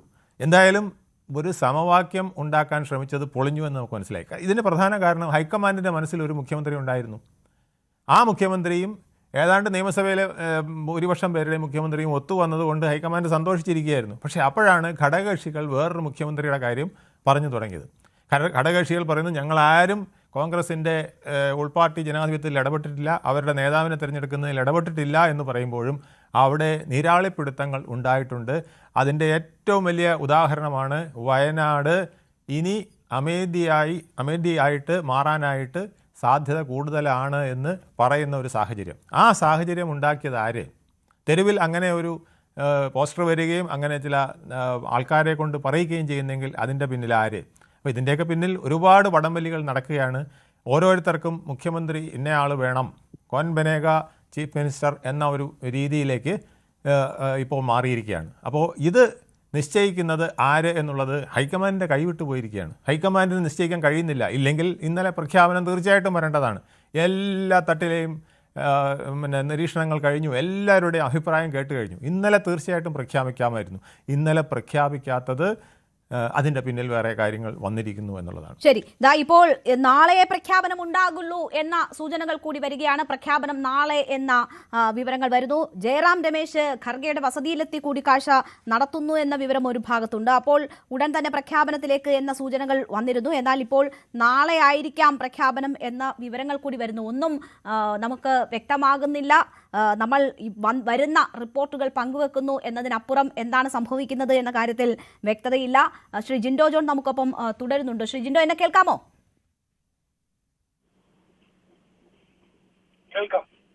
ജിൻഡോ, നോക്കൂ, ഇവിടിപ്പോൾ ആദ്യം ഹൈക്കമാൻഡിന്റെ മനസ്സിൽ ഒരു കൃത്യമായ തീരുമാനം ഉണ്ടായിരുന്നു എന്നത് നമ്മുടെ പാനലിസ്റ്റുകൾ തന്നെ സൂചിപ്പിക്കുന്നു. പക്ഷേ ജനവികാരം എന്നത് ഘടകകക്ഷികൾ ഉൾപ്പെടെ ചൂണ്ടിക്കാട്ടിയ സാഹചര്യത്തിൽ ആ കാര്യങ്ങൾ കൂടി പരിഗണിച്ചുകൊണ്ടുള്ള ഒരു തീരുമാനത്തിലേക്ക് കാര്യങ്ങൾ നീങ്ങുന്നു എന്നതിൻ്റെ സൂചനകളാണ് ഈ തീരുമാനം നീണ്ടുപോകുന്നതിലൂടെ മനസ്സിലാക്കുന്നത് എന്നതാണ് പാനലിസ്റ്റുകൾ തന്നെ പങ്കുവെക്കുന്ന വിവരം. അല്ലെങ്കിൽ അങ്ങനെയുള്ള ചിന്തകൾ ഉണ്ടാകുന്നു. ജിൻഡോയ്ക്ക് എന്താണ് തോന്നുന്നത്? ജനവികാരം മറികടന്നുകൊണ്ടുള്ള ഒരു തീരുമാനം എന്നത് സാധ്യമാകുമോ കേരളത്തിൽ? നമ്മൾ 10 ദിവസമായി കാണുന്ന കാഴ്ചകൾ എന്താണ് എന്നത് അറിയാമല്ലോ. ഇപ്പോൾ എല്ലാ വിലക്കുകളും മറികടന്നുകൊണ്ടാണ് പ്രവർത്തകർ ഒഴുകിയെത്തുന്നത്. അവർ സ്നേഹിക്കുന്ന, അവർ പിന്തുണയ്ക്കുന്ന നേതാക്കന്മാരുടെ വീട്ടിലേക്കൊക്കെ ഒഴുകിയെത്തുകയാണ്. അപ്പോൾ ജനവികാരം എന്നത് മറികടന്നുകൊണ്ടുള്ള ഒരു തീരുമാനം സാധ്യമാകുമോ? അങ്ങനെ ഒരു തീരുമാനം എടുക്കുകയാണെങ്കിൽ അത് വലിയ പ്രത്യാഘാതങ്ങൾ ഉണ്ടാക്കുമോ? ഒരു പ്രത്യാഘാതവും ഉണ്ടാക്കില്ല. ജനവികാരത്തിനനുസരിച്ചിട്ടുള്ള തീരുമാനം തന്നെയാണ്. അതുകൊണ്ടാണല്ലോ ഈ ചർച്ചകളും എല്ലാവരെയും കേൾക്കാൻ ശ്രമിക്കുന്നത്. ജനവികാരം എന്ന് പറഞ്ഞാൽ തെരുവിൽ പ്രകടനം നടത്തുന്നവർ മാത്രമല്ല, UDFന്റെ MLA-മാരെ തെരഞ്ഞെടുത്തതും ജനവികാരമാണ്. MLA-മാരെ തെരഞ്ഞെടുത്തതിന് ശേഷം മുഖ്യമന്ത്രി ചർച്ച വന്നപ്പോൾ പ്രകടനം നടത്തുന്നതും അല്ലെങ്കിൽ അഭിപ്രായം പറയുന്നതും പോസ്റ്റർ ഒട്ടിക്കുന്നതും എല്ലാം ജനവികാരത്തിന്റെ ഭാഗമാണ്. അപ്പൊ എല്ലാ ഭാഗവും കേട്ടിട്ട് തന്നെ തീരുമാനം എടുക്കുള്ളൂ. എല്ലാ ഭാഗവും കേട്ടിട്ട് അതിൽ ഏറ്റവും യുക്തമായ തീരുമാനം ഹൈക്കമാൻഡ് എടുക്കുമെന്നതാണ് നമ്മുടെ പ്രതീക്ഷ. അപ്പൊ അതുകൊണ്ട് ഈ ഒരു ആളുകളെ മാത്രമേ കേൾക്കാവുള്ളൂ, അല്ലെങ്കിൽ MLA-മാരെ മാത്രമേ കേൾക്കാവുള്ളൂ, വേറെ ആരും കേൾക്കത്തില്ല. അല്ലെങ്കിൽ ജനങ്ങളുടെ ഈ പൊതുവിൽ തെരുവിൽ കാണുന്ന ബഹളങ്ങളും ഈ പ്രകടനങ്ങളും മാത്രമേ വിലക്കെടുക്കാവുള്ളൂ. അങ്ങനെയുമില്ല. അപ്പൊ എല്ലാ ഭാഗവും കേട്ടിട്ട് തന്നെയാ തീരുമാനങ്ങളിലേക്ക് പോവുക. അതുകൊണ്ട് എല്ലാവരും കേൾക്കുന്നത് ഒരു നല്ല മാതൃകയാണെന്നാണ് ഞാൻ വിചാരിക്കുന്നത്. അതുകൊണ്ട് എല്ലാം ഉൾപ്പെടുത്തിക്കൊണ്ടുള്ള തീരുമാനം വരും. അതുകൊണ്ട് ഒരു തരത്തിലുമുള്ള പ്രത്യാഘാതമൊന്നും ഉണ്ടാവില്ല. എല്ലാവരും കോൺഗ്രസിന്റെ ഒരു മുഖ്യമന്ത്രി സത്യപ്രതിജ്ഞ ചെയ്യുന്ന ഒരു കാഴ്ചയ്ക്ക് വേണ്ടി കാത്തിരിക്കുകയാണ്. അപ്പൊ സ്വാഭാവികമായിട്ട് ഓരോരുത്തർക്കും ഇഷ്ടപ്പെട്ട ആളുകൾ മുഖ്യമന്ത്രിയായിട്ട് വരണമെന്ന് ആഗ്രഹിക്കുന്ന ആളുകൾ പാർട്ടിക്കകത്തും പുറത്തുമുണ്ട്. അതിന്റെ ഭാഗമായിട്ടുള്ള അഭിപ്രായ പ്രകടനം മാത്രമാണ് ഇപ്പോൾ നടക്കുന്നത്. മുഖ്യമന്ത്രിയെ പ്രഖ്യാപിക്കുന്നതോടുകൂടി അത്തരം ചർച്ചകളൊക്കെ അവിടെ തീരുന്നതായിരിക്കും. ശരി, എന്തായാലും ഈ കാത്തിരിപ്പ് ഇനി നീണ്ടുപോയാൽ എന്ത് സംഭവിക്കുമെന്ന വലിയ ആശങ്കയുണ്ട്. ഇന്ന് തന്നെ തീരുമാനം ഉണ്ടാകും എന്ന സൂചനകൾ ഒരു ഭാഗത്ത് നിന്ന് വരുമ്പോൾ നാളത്തേക്ക് തീരുമാനം മാറ്റി എന്ന വിവരങ്ങളും വരുന്നു. എന്തായാലും ഡൽഹിയിൽ തിരക്കിട്ട ചർച്ചകൾ തുടരുന്നു എന്നതാണ് മനസ്സിലാകുന്നത്. ഖർഗെയുടെ വസതിയിലേക്ക് ജയറാം രമേശ് കൂടി എത്തിയിരിക്കുന്നു. കൂടിക്കാഴ്ചകൾ നടക്കുന്നു എന്ന വിവരം തന്നെയാണ് വരുന്നത്. നമുക്ക് കാത്തിരിക്കാം. അതിഥികളിലേക്കും ഞാൻ എത്താം. ഒരു ചെറിയ വീണ്ടും ചർച്ചകളിലേക്ക്. നാളത്തേക്ക് തീരുമാനം മാറും എന്നതിന്റെ സൂചനകൾ വരുന്നുണ്ട്. അതേസമയം ഡൽഹിയിൽ തിരക്കിട്ട കൂടിക്കാഴ്ചകൾ ഇപ്പോഴും തുടരുകയാണ്. നമുക്കൊപ്പം കിരൺ ബാബു കൂടി ചേരുകയാണ്. കിരൺ, എന്താണ് സാധ്യത? ഇന്നത്തെ പകൽ മുഴുവൻ ഇന്ന് തീരുമാനമുണ്ടാകും എന്ന പ്രതീക്ഷയായിരുന്നു. ആ രീതിയിൽ രാഹുലുമായി കൂടിക്കാഴ്ച നടക്കുന്നത് കണ്ടു. ഇപ്പോൾ ഖർഗെയും ജയറാം രമേശുമായി കൂടിക്കാഴ്ച നടക്കുന്നു എന്ന വിവരങ്ങൾ വരുന്നു. പക്ഷേ ഇന്ന് തീരുമാനമുണ്ടാകില്ല എന്ന സൂചനകളുമുണ്ട്. എന്താണ് ഡൽഹിയിൽ നടക്കുന്നത്? രേണുക, ഇന്ന് പ്രതീക്ഷ ഉള്ളപ്പോൾ തന്നെ നമ്മൾ രാവിലെ മുതൽ റിപ്പോർട്ട് ചെയ്യുന്നുണ്ട് ഇന്ന് ഉണ്ടാവുമെന്നതിൽ ഉറപ്പൊന്നുമില്ല. പാർട്ടി കോൺഗ്രസ് ആണ്. അതുകൊണ്ട് തന്നെ അക്കാര്യത്തിൽ തീരുമാനം എടുക്കുന്നതിന് പലതരത്തിലുള്ള ബുദ്ധിമുട്ടുകൾ ഉണ്ടാവുമെന്ന് തന്നെയായിരുന്നു. ആ തരത്തിലേക്ക് തന്നെയാണ് ഇപ്പോൾ എന്തായാലും കാര്യങ്ങൾ നീങ്ങുന്നത്. ഇതിൽ തീരുമാനമെടുക്കുക എന്ന് പറയുന്നത് കോൺഗ്രസിനെ സംബന്ധിച്ച് അത്ര എളുപ്പമുള്ള കാര്യമല്ല. ഈ 3 നേതാക്കളെയും കൂട്ടിയോജിപ്പിച്ചുകൊണ്ട് പോവുക എന്നത് കേരളത്തിൽ കോൺഗ്രസിനെ സംബന്ധിച്ചും UDFനെ സംബന്ധിച്ചും പരമപ്രധാനമാണ്. അത്തരത്തിൽ ഒരു ഫോർമുല രൂപപ്പെടുകയും അവർ അതിനെ അംഗീകരിക്കുകയും വേണം. അത്തരമൊരു തീരുമാനം എന്നിട്ട് ശേഷം മാത്രമേ തീരുമാനം പ്രഖ്യാപിക്കാൻ കഴിയുള്ളൂ. അല്ലാതെ ഹൈക്കമാൻഡിന് ഒരു തീരുമാനം എടുത്ത് ഉടൻ തന്നെ പ്രഖ്യാപിക്കാൻ കഴിയുന്ന ഒരു അന്തരീക്ഷമില്ല. അതുകൊണ്ടാണ് വൈഡർ കൺസൾട്ടേഷൻ നടത്തിക്കൊണ്ടിരിക്കുന്നത്. AK ആന്റണിയുമായി തന്നെ പലതവണ രാഹുൽ ഗാന്ധിയും സോണിയാഗാന്ധിയും സംസാരിച്ചു. AK ആന്റണിയുടെയൊക്കെ അഭിപ്രായം തേടുന്നത് ഓരോ തീരുമാനം എടുത്തു കഴിഞ്ഞാൽ ആ തീരുമാനത്തിന്റെ ഫലമായി മറ്റു 2 പേരുടെ ഭാഗത്തു ഉണ്ടാകുന്ന പ്രതികരണങ്ങൾ അത് കേരളത്തിന്റെ സാമൂഹ്യ അവസ്ഥയിൽ അത് ഏത് തരത്തിലേക്കുള്ള പ്രതികരണമാണ് ഉണ്ടാക്കുന്നത്, കോൺഗ്രസിന്റെ ഭാവി, മുന്നണിയുടെ ഭാവി, ഇത്തരം കാര്യങ്ങളൊക്കെ തീരുമാനമെടുത്ത് ആലോചിച്ച് മാത്രമേ കോൺഗ്രസ് ഹൈക്കമാൻഡ് ഒരു തീരുമാനം എടുക്കാൻ കഴിയൂ. മറ്റു സംസ്ഥാനങ്ങളെ സംസ്ഥാനങ്ങളെ അപേക്ഷിച്ച് ഈ കേരളത്തിന്റെ ഒരു പ്രത്യേകത ഒന്ന്, പ്രിയങ്ക ഗാന്ധി മത്സരിക്കുന്ന സംസ്ഥാനമാണ്. രാഹുൽ ഗാന്ധി ഒരു പ്രതിസന്ധി ഘട്ടത്തിലുണ്ടായപ്പോൾ രാഹുൽ ഗാന്ധിയെ ചേർത്ത് നിർത്തി വിജയിപ്പിച്ച ഒരു സംസ്ഥാനമാണ്. അത് കേരളത്തിൽ ഏറ്റവും കൂടുതൽ എംപിമാരെ കഴിഞ്ഞ 2 ലോക്സഭാ തെരഞ്ഞെടുപ്പുകളിലും ഏറ്റവും കൂടുതൽ എംപിമാരെ സംഭാവന ചെയ്ത സംസ്ഥാനങ്ങളിലൊന്നാണ് കേരളം. ഇത്തരം ഒരു സംസ്ഥാനത്തെ ഒരു തീരുമാനത്തെ സംബന്ധിച്ച് അവർക്ക് വളരെ ആലോചിച്ച് മാത്രമേ തീരുമാനമെടുക്കാൻ കഴിയൂ. സമയം മുന്നിലുണ്ട്. 23-ാം തീയതി വരെയുള്ള സമയം കോൺഗ്രസിന് മുന്നിലുണ്ട്. അതുകൊണ്ട് തന്നെ തിടുക്കത്തിൽ ഇന്ന് തന്നെ ഒരു തീരുമാനം എടുക്കുക എന്നുള്ളത്, തിടുക്കത്തിൽ തീരുമാനം എടുക്കുന്നതിന് അപ്പുറത്തേക്ക് കേരളത്തിലെ പാർട്ടിയിൽ ഉചിതമായ ഒരു സമവായം സൃഷ്ടിക്കാൻ കഴിയുന്ന തരത്തിൽ ഒരു തീരുമാനമെടുക്കുക, അതാണ് കോൺഗ്രസ് പ്രധാനമായും ഉദ്ദേശിക്കുന്നത്. അതുകൊണ്ട് തന്നെ ചിലപ്പോൾ ഇന്നത്തെ തീരുമാനം ഇന്നും ഉണ്ടാവാനുള്ള സാധ്യത, ഇന്ന് വൈകുന്നേരം 6 മണിക്ക് ചർച്ച റിപ്പോർട്ട് ചെയ്യുമ്പോൾ നമ്മൾ പറഞ്ഞൊരു പ്രധാന പോയിന്റ്, സാധാരണഗതിയിൽ ഇങ്ങനെ ഒരു തീരുമാനം പ്രഖ്യാപിക്കുന്നതിന് മുമ്പ് ഒരു സമവായ ഫോർമുല രൂപപ്പെടണം. ആ ഫോർമുല ഈ നേതാക്കളുമായിട്ടൊക്കെ ചർച്ച ചെയ്യേണ്ട സാധ്യതയുണ്ട്. പക്ഷേ അത്തരം ഒരു ചർച്ച അതിനു മുമ്പ് ഉണ്ടായതായി എവിടെ നിന്നെങ്കിലും നമുക്ക് സൂചനകൾ ലഭിച്ചിട്ടില്ല. അല്ലെങ്കിൽ ആ സമയത്ത് തന്നെ നമ്മൾ സൂചിപ്പിച്ചാണ്, ഈ പ്രധാന നേതാക്കളുമായി മാത്രം അതീവ രഹസ്യമായി 3 നേതാക്കളുമായി മാത്രം ഏതെങ്കിലും തരത്തിൽ ചർച്ചയാണെങ്കിൽ മാത്രമാണ് അത് പുറത്തു വരാത്തത്. അല്ലാത്ത സാഹചര്യത്തിലാണെങ്കിൽ അത് പുറത്തു വരാനുള്ള സാധ്യതയുണ്ട്.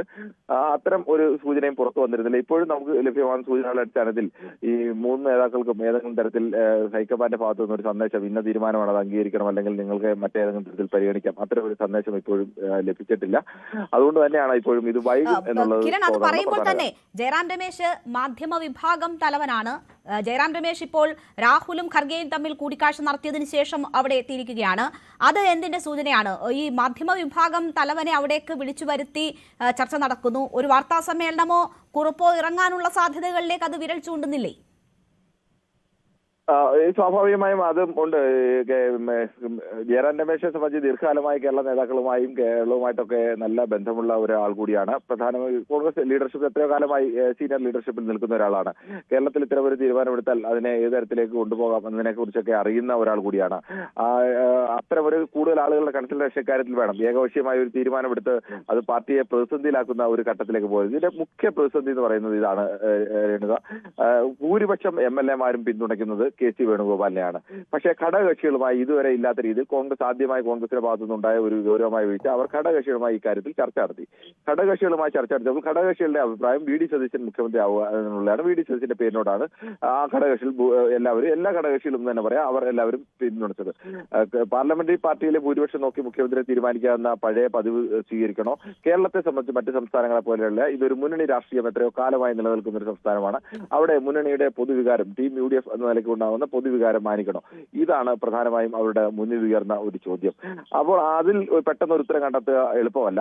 ആ ഉത്തരം കണ്ടെത്താൻ വേണ്ടിയുള്ള ശ്രമമാണ് ഇവർ ആവർത്തിച്ച് കൂടുതൽ നേതാക്കളുമായി ചർച്ച നടത്തുകയും ഒക്കെ ചെയ്തുകൊണ്ടിരിക്കുന്നത്. ചർച്ച നടത്തി ഇനിയായാലും ചർച്ച നടത്തി ഇവർ ഈ 2 നേതാക്കളെ കൂടി വിശ്വാസത്തിലെടുത്ത് മാത്രമേ കേരളത്തിൽ ഒരു തീരുമാനം എന്തായാലും പ്രഖ്യാപിക്കാൻ സാധ്യതയുള്ളൂ. ശരി, നേതാക്കളെ വിശ്വാസത്തിലെടുത്തുകൊണ്ടുള്ള ഒരു തീരുമാനമായിരിക്കും ഉണ്ടാവുക, അങ്ങനെ ഒരു പ്രഖ്യാപനമാകും ഉണ്ടാവുക എന്നതാണ് കിരൺ ബാബു സൂചിപ്പിക്കുന്നത്. ഏത് നിമിഷവും വേണമെങ്കിൽ നമുക്ക് പ്രഖ്യാപനം പ്രതീക്ഷിക്കാം. അതേസമയം ഒരു പക്ഷേ നാളത്തേക്ക് മാറ്റിവെക്കാനുള്ള ഒരു സാഹചര്യം കൂടിയുണ്ട്. നമുക്കറിയാം, ഈ പരസ്യ പ്രതികരണങ്ങൾ ഒഴിവാക്കട്ടെ, അത് അടങ്ങിയതിനു ശേഷം മതി പ്രഖ്യാപനം എന്ന ഒരു നിലയിലേക്ക് രാഹുൽ ഗാന്ധി പോയിരുന്നു. ഇപ്പോൾ ഇവിടെ സംസ്ഥാനത്ത് ഈ 10 ദിവസത്തിനകം നടന്ന പരസ്യമായ അഭിപ്രായ പ്രകടനങ്ങൾ, ഫ്ലക്സ് യുദ്ധങ്ങളൊക്കെയും രാഹുൽ ഗാന്ധിയെ വലിയ രീതിയിൽ അസ്വസ്ഥനാക്കിയിട്ടുണ്ട്. ഇപ്പോൾ വിലക്ക് മറികടന്നും അത്തരം ഫ്ലക്സ് യുദ്ധം തുടർന്നുകൊണ്ടിരിക്കുന്ന സാഹചര്യമുണ്ട്. ഒരു പക്ഷേ അതുകൊണ്ട് തന്നെ മനഃപൂർവ്വം ബോധപൂർവം ഈ തീരുമാനം മാറ്റിക്കൊണ്ടു പോകാനുള്ള സാധ്യതയും ഉണ്ട് എന്ന സൂചനകളാണ് കിരൺ ബാബു നൽകുന്നത്. നമുക്ക് പുതിയ അപ്ഡേറ്റ് വരുമ്പോൾ അതിലേക്ക് വരാം. മറ്റ് അതിഥികളിലേക്ക് കൂടി ഞാൻ പോവുകയാണ്. ഇപ്പോൾ ശ്രീജിത്ത് പണിക്കർ കൂടി നമുക്കൊപ്പം ചേരുന്നു. ശ്രീജിത്ത് പണിക്കർ, നോക്കൂ, കോൺഗ്രസിനെ സംബന്ധിച്ച് പരമ്പരാഗതമായി അവർ സ്വീകരിക്കുന്ന നിലയുണ്ട്. അത് ഈ രീതിയിൽ ചർച്ചകൾ നടത്തുക, ഒരു കൺസെൻസസിലേക്ക് എത്തുക, അതിനുശേഷം തീരുമാനം പ്രഖ്യാപിക്കുക എന്നതാണ്. പല ഘടകങ്ങൾ ചൂണ്ടിക്കാട്ടിക്കൊണ്ടുള്ള ഒരു തീരുമാനമാണ്, അല്ലെങ്കിൽ അത് കണക്കിലെടുത്തുകൊണ്ടുള്ള ഒരു തീരുമാനമാണ് അവർ സ്വീകരിച്ചുകൊണ്ടിരിക്കുന്നത്. പക്ഷേ കേരളത്തിന്റെ സാഹചര്യത്തിൽ മറ്റ് ചില ഘടകങ്ങൾ കൂടിയുണ്ട്. മുന്നണി സംവിധാനമാണ്. അപ്പോൾ ഘടകകക്ഷികളുടെ അഭിപ്രായത്തിന് കൂടി പ്രാമുഖ്യം വരുന്ന ഒരു സാഹചര്യമുണ്ട് എന്ന് പറയുന്നു. അങ്ങനെയാണെങ്കിൽ ആ ഒരു ഘടകം കാരണമാക്കി ഒരു പുനർവിചിന്തനത്തിന് കോൺഗ്രസ് തയ്യാറാകുന്നു. അതുകൊണ്ടാണ് പ്രഖ്യാപനം വൈകുന്നത് എന്ന് നമ്മൾ മനസ്സിലാക്കണം. അങ്ങനെ ഒരു ചിന്ത കോൺഗ്രസിൽ ഉണ്ടെങ്കിൽ അത് നല്ലതിനോ ദോഷത്തിനോ താങ്കൾക്ക് എന്ത് തോന്നുന്നു? രേണു, ഞാൻ കരുതുന്നത് ഇതൊന്നും നല്ലതിനല്ല എന്ന് തന്നെയാണ്. കാരണം ആരോട് കൺസൾട്ട് ചെയ്താലും എത്ര തവണ കൺസൾട്ട് ചെയ്താലും 10 ദിവസം എന്നൊക്കെ പറയുന്നത് 102 സീറ്റ് കിട്ടി ജനങ്ങൾ ട്രസ്റ്റ് ചെയ്തിരിക്കുന്ന ഒരു മുന്നണിയെ സംബന്ധിച്ചിടത്തോളം ജനങ്ങൾക്ക് ആരാണ് അവരുടെ മുഖ്യമന്ത്രി എന്നുള്ളതിനെ പറ്റിയുള്ള പ്രഖ്യാപനം വൈകിപ്പിക്കുന്നതിന് ഒരു ന്യായവുമല്ല, ഒരു കാരണവുമല്ല. അത് ഇതിനോടകം തന്നെ ഇവർക്ക് ഈ ചർച്ചകളൊക്കെ തന്നെ നടത്താമായിരുന്നു. അപ്പോൾ ഇതൊരു ലാക്ക് ഓഫ് പ്രിപ്പയർഡ്നെസ് എന്ന് പറയുന്ന ഒരു കാര്യം, അല്ലെങ്കിൽ സഡനായിട്ട് അവരുടെ ഇക്വേഷൻസിനെ മുഴുവൻ, അതിൻ്റെ ഒരു ഇക്വിലിബ്രിയത്തിനെ മുഴുവനും മാറ്റിയിരിക്കുന്ന ഒരു തീരുമാനം അവിടെ ഉണ്ടായിട്ടുണ്ട് എന്നാണ് മനസ്സിലാക്കേണ്ടത്. ആ എൻട്രി എന്ന് പറയുന്നത് ശ്രീ KC വേണുഗോപാലിൻ്റെ ആയതുകൊണ്ട്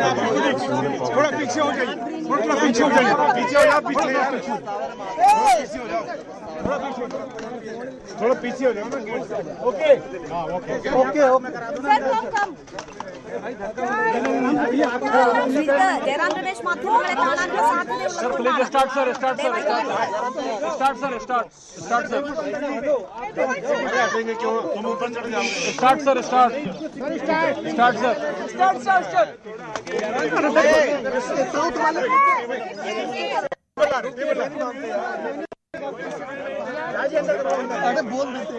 ജയറാം രമേശ് AICC മാധ്യമ വിഭാഗം തലവനാണ്. മാധ്യമങ്ങൾക്ക് മുന്നിലേക്ക് വന്നു. അദ്ദേഹം പകച്ച പോലെ മാധ്യമങ്ങൾക്ക് മുന്നിൽ നിന്ന് അദ്ദേഹം തിരിച്ചു പോകുന്നതാണ് നമ്മൾ കാണുന്നത്. ഒരു തീരുമാനവുമായിട്ടില്ല എന്നതിന്റെ വ്യക്തമായ സൂചനയാണ്. അദ്ദേഹം മാധ്യമങ്ങൾക്ക് മുന്നിലേക്ക് വന്ന് കാര്യം വ്യക്തമായപ്പോൾ അദ്ദേഹം തിരികെ ഗേറ്റിന് തുറന്ന് ഉള്ളിലേക്ക് തന്നെ പോകുന്നതാണ് നമ്മൾ കണ്ടത്. ശ്രീജിത്ത്, തുടരാം. അരി വെന്തിട്ടില്ല എന്ന് തന്നെയാണ്. കാരണം വേവ് നോക്കുന്നതിന് വേണ്ടിയിട്ടോ അല്ലെങ്കിൽ എത്രത്തോളം വേവ് ആയിട്ടുണ്ട് എന്നതിനെക്കുറിച്ച് പ്രതികരിക്കുന്നതിന് പോലും അവിടുത്തെ സീനിയർ നേതാക്കൾ തയ്യാറാകുന്നില്ല. അപ്പോൾ ഞാൻ പറഞ്ഞത് 102 സീറ്റ് കിട്ടിയിരിക്കുന്ന വലിയൊരു മാൻഡേറ്റ് കിട്ടിയിരിക്കുന്ന കോൺഗ്രസിന് അവരുടെ ചരിത്രത്തിലില്ലാത്തതുപോലെയുള്ള ഒരു മെജോറിറ്റി കിട്ടിയിരിക്കുന്ന ഒരു സമയത്ത് അവരെ സംബന്ധിച്ചിടത്തോളം ആരായിരിക്കും മുഖ്യമന്ത്രി എന്നതുമായി ബന്ധപ്പെട്ട് അവർക്ക് നേരത്തെ ചില കാൽക്കുലേഷൻസ് ഉണ്ടായിരുന്നു. പക്ഷേ അതിലേക്ക് പെട്ടെന്ന് പൊടുന്നനെ ഒരാൾ വരികയും അതോടുകൂടി ആ ഒരു ഇക്വേഷൻസ് മുഴുവനും മൊത്തത്തിൽ അൺസെറ്റിൽ ആവുകയും ചെയ്തു എന്നുള്ളത് വളരെ വ്യക്തമാണ്. ഇപ്പോൾ അവർ ശ്രമിച്ചുകൊണ്ടിരിക്കുന്നത് സത്യത്തിൽ ഈ 3 പ്രധാനപ്പെട്ട ഫ്രണ്ട് റണ്ണേഴ്സ് ആയിട്ടുള്ള ആൾക്കാരെ എങ്ങനെ അക്കോമഡേറ്റ് ചെയ്യാം എന്നുള്ളതാണ്. ഏത് ഫോർമുലയാണ് എങ്കിൽ ആരെ മുഖ്യമന്ത്രിയാക്കിയാൽ, അതായത് മുഖ്യമന്ത്രിയാക്കുക എന്നുള്ള ഒരു തീരുമാനം വളരെ എളുപ്പമാണ്. പക്ഷേ അങ്ങനെ ഒരാളിൻ്റെ പേര് പറഞ്ഞു കഴിഞ്ഞാൽ മറ്റ് 2 ആൾക്കാരെ എങ്ങനെ അക്കോമഡേറ്റ് ചെയ്യാൻ കഴിയും എന്നുള്ളൊരു ചിന്തയുണ്ട്. ഇപ്പോൾ ഹൈക്കമാൻഡിന് തന്നെ KC വേണുഗോപാൽ മുഖ്യമന്ത്രി ആയിക്കോട്ടെ എന്നൊരു താല്പര്യമുണ്ട് എന്ന് വേണം മനസ്സിലാക്കാൻ. കാരണം നമുക്കറിയാം ഹൈക്കമാൻഡ് തന്നെയാണ് നേരത്തെ ഇവിടെ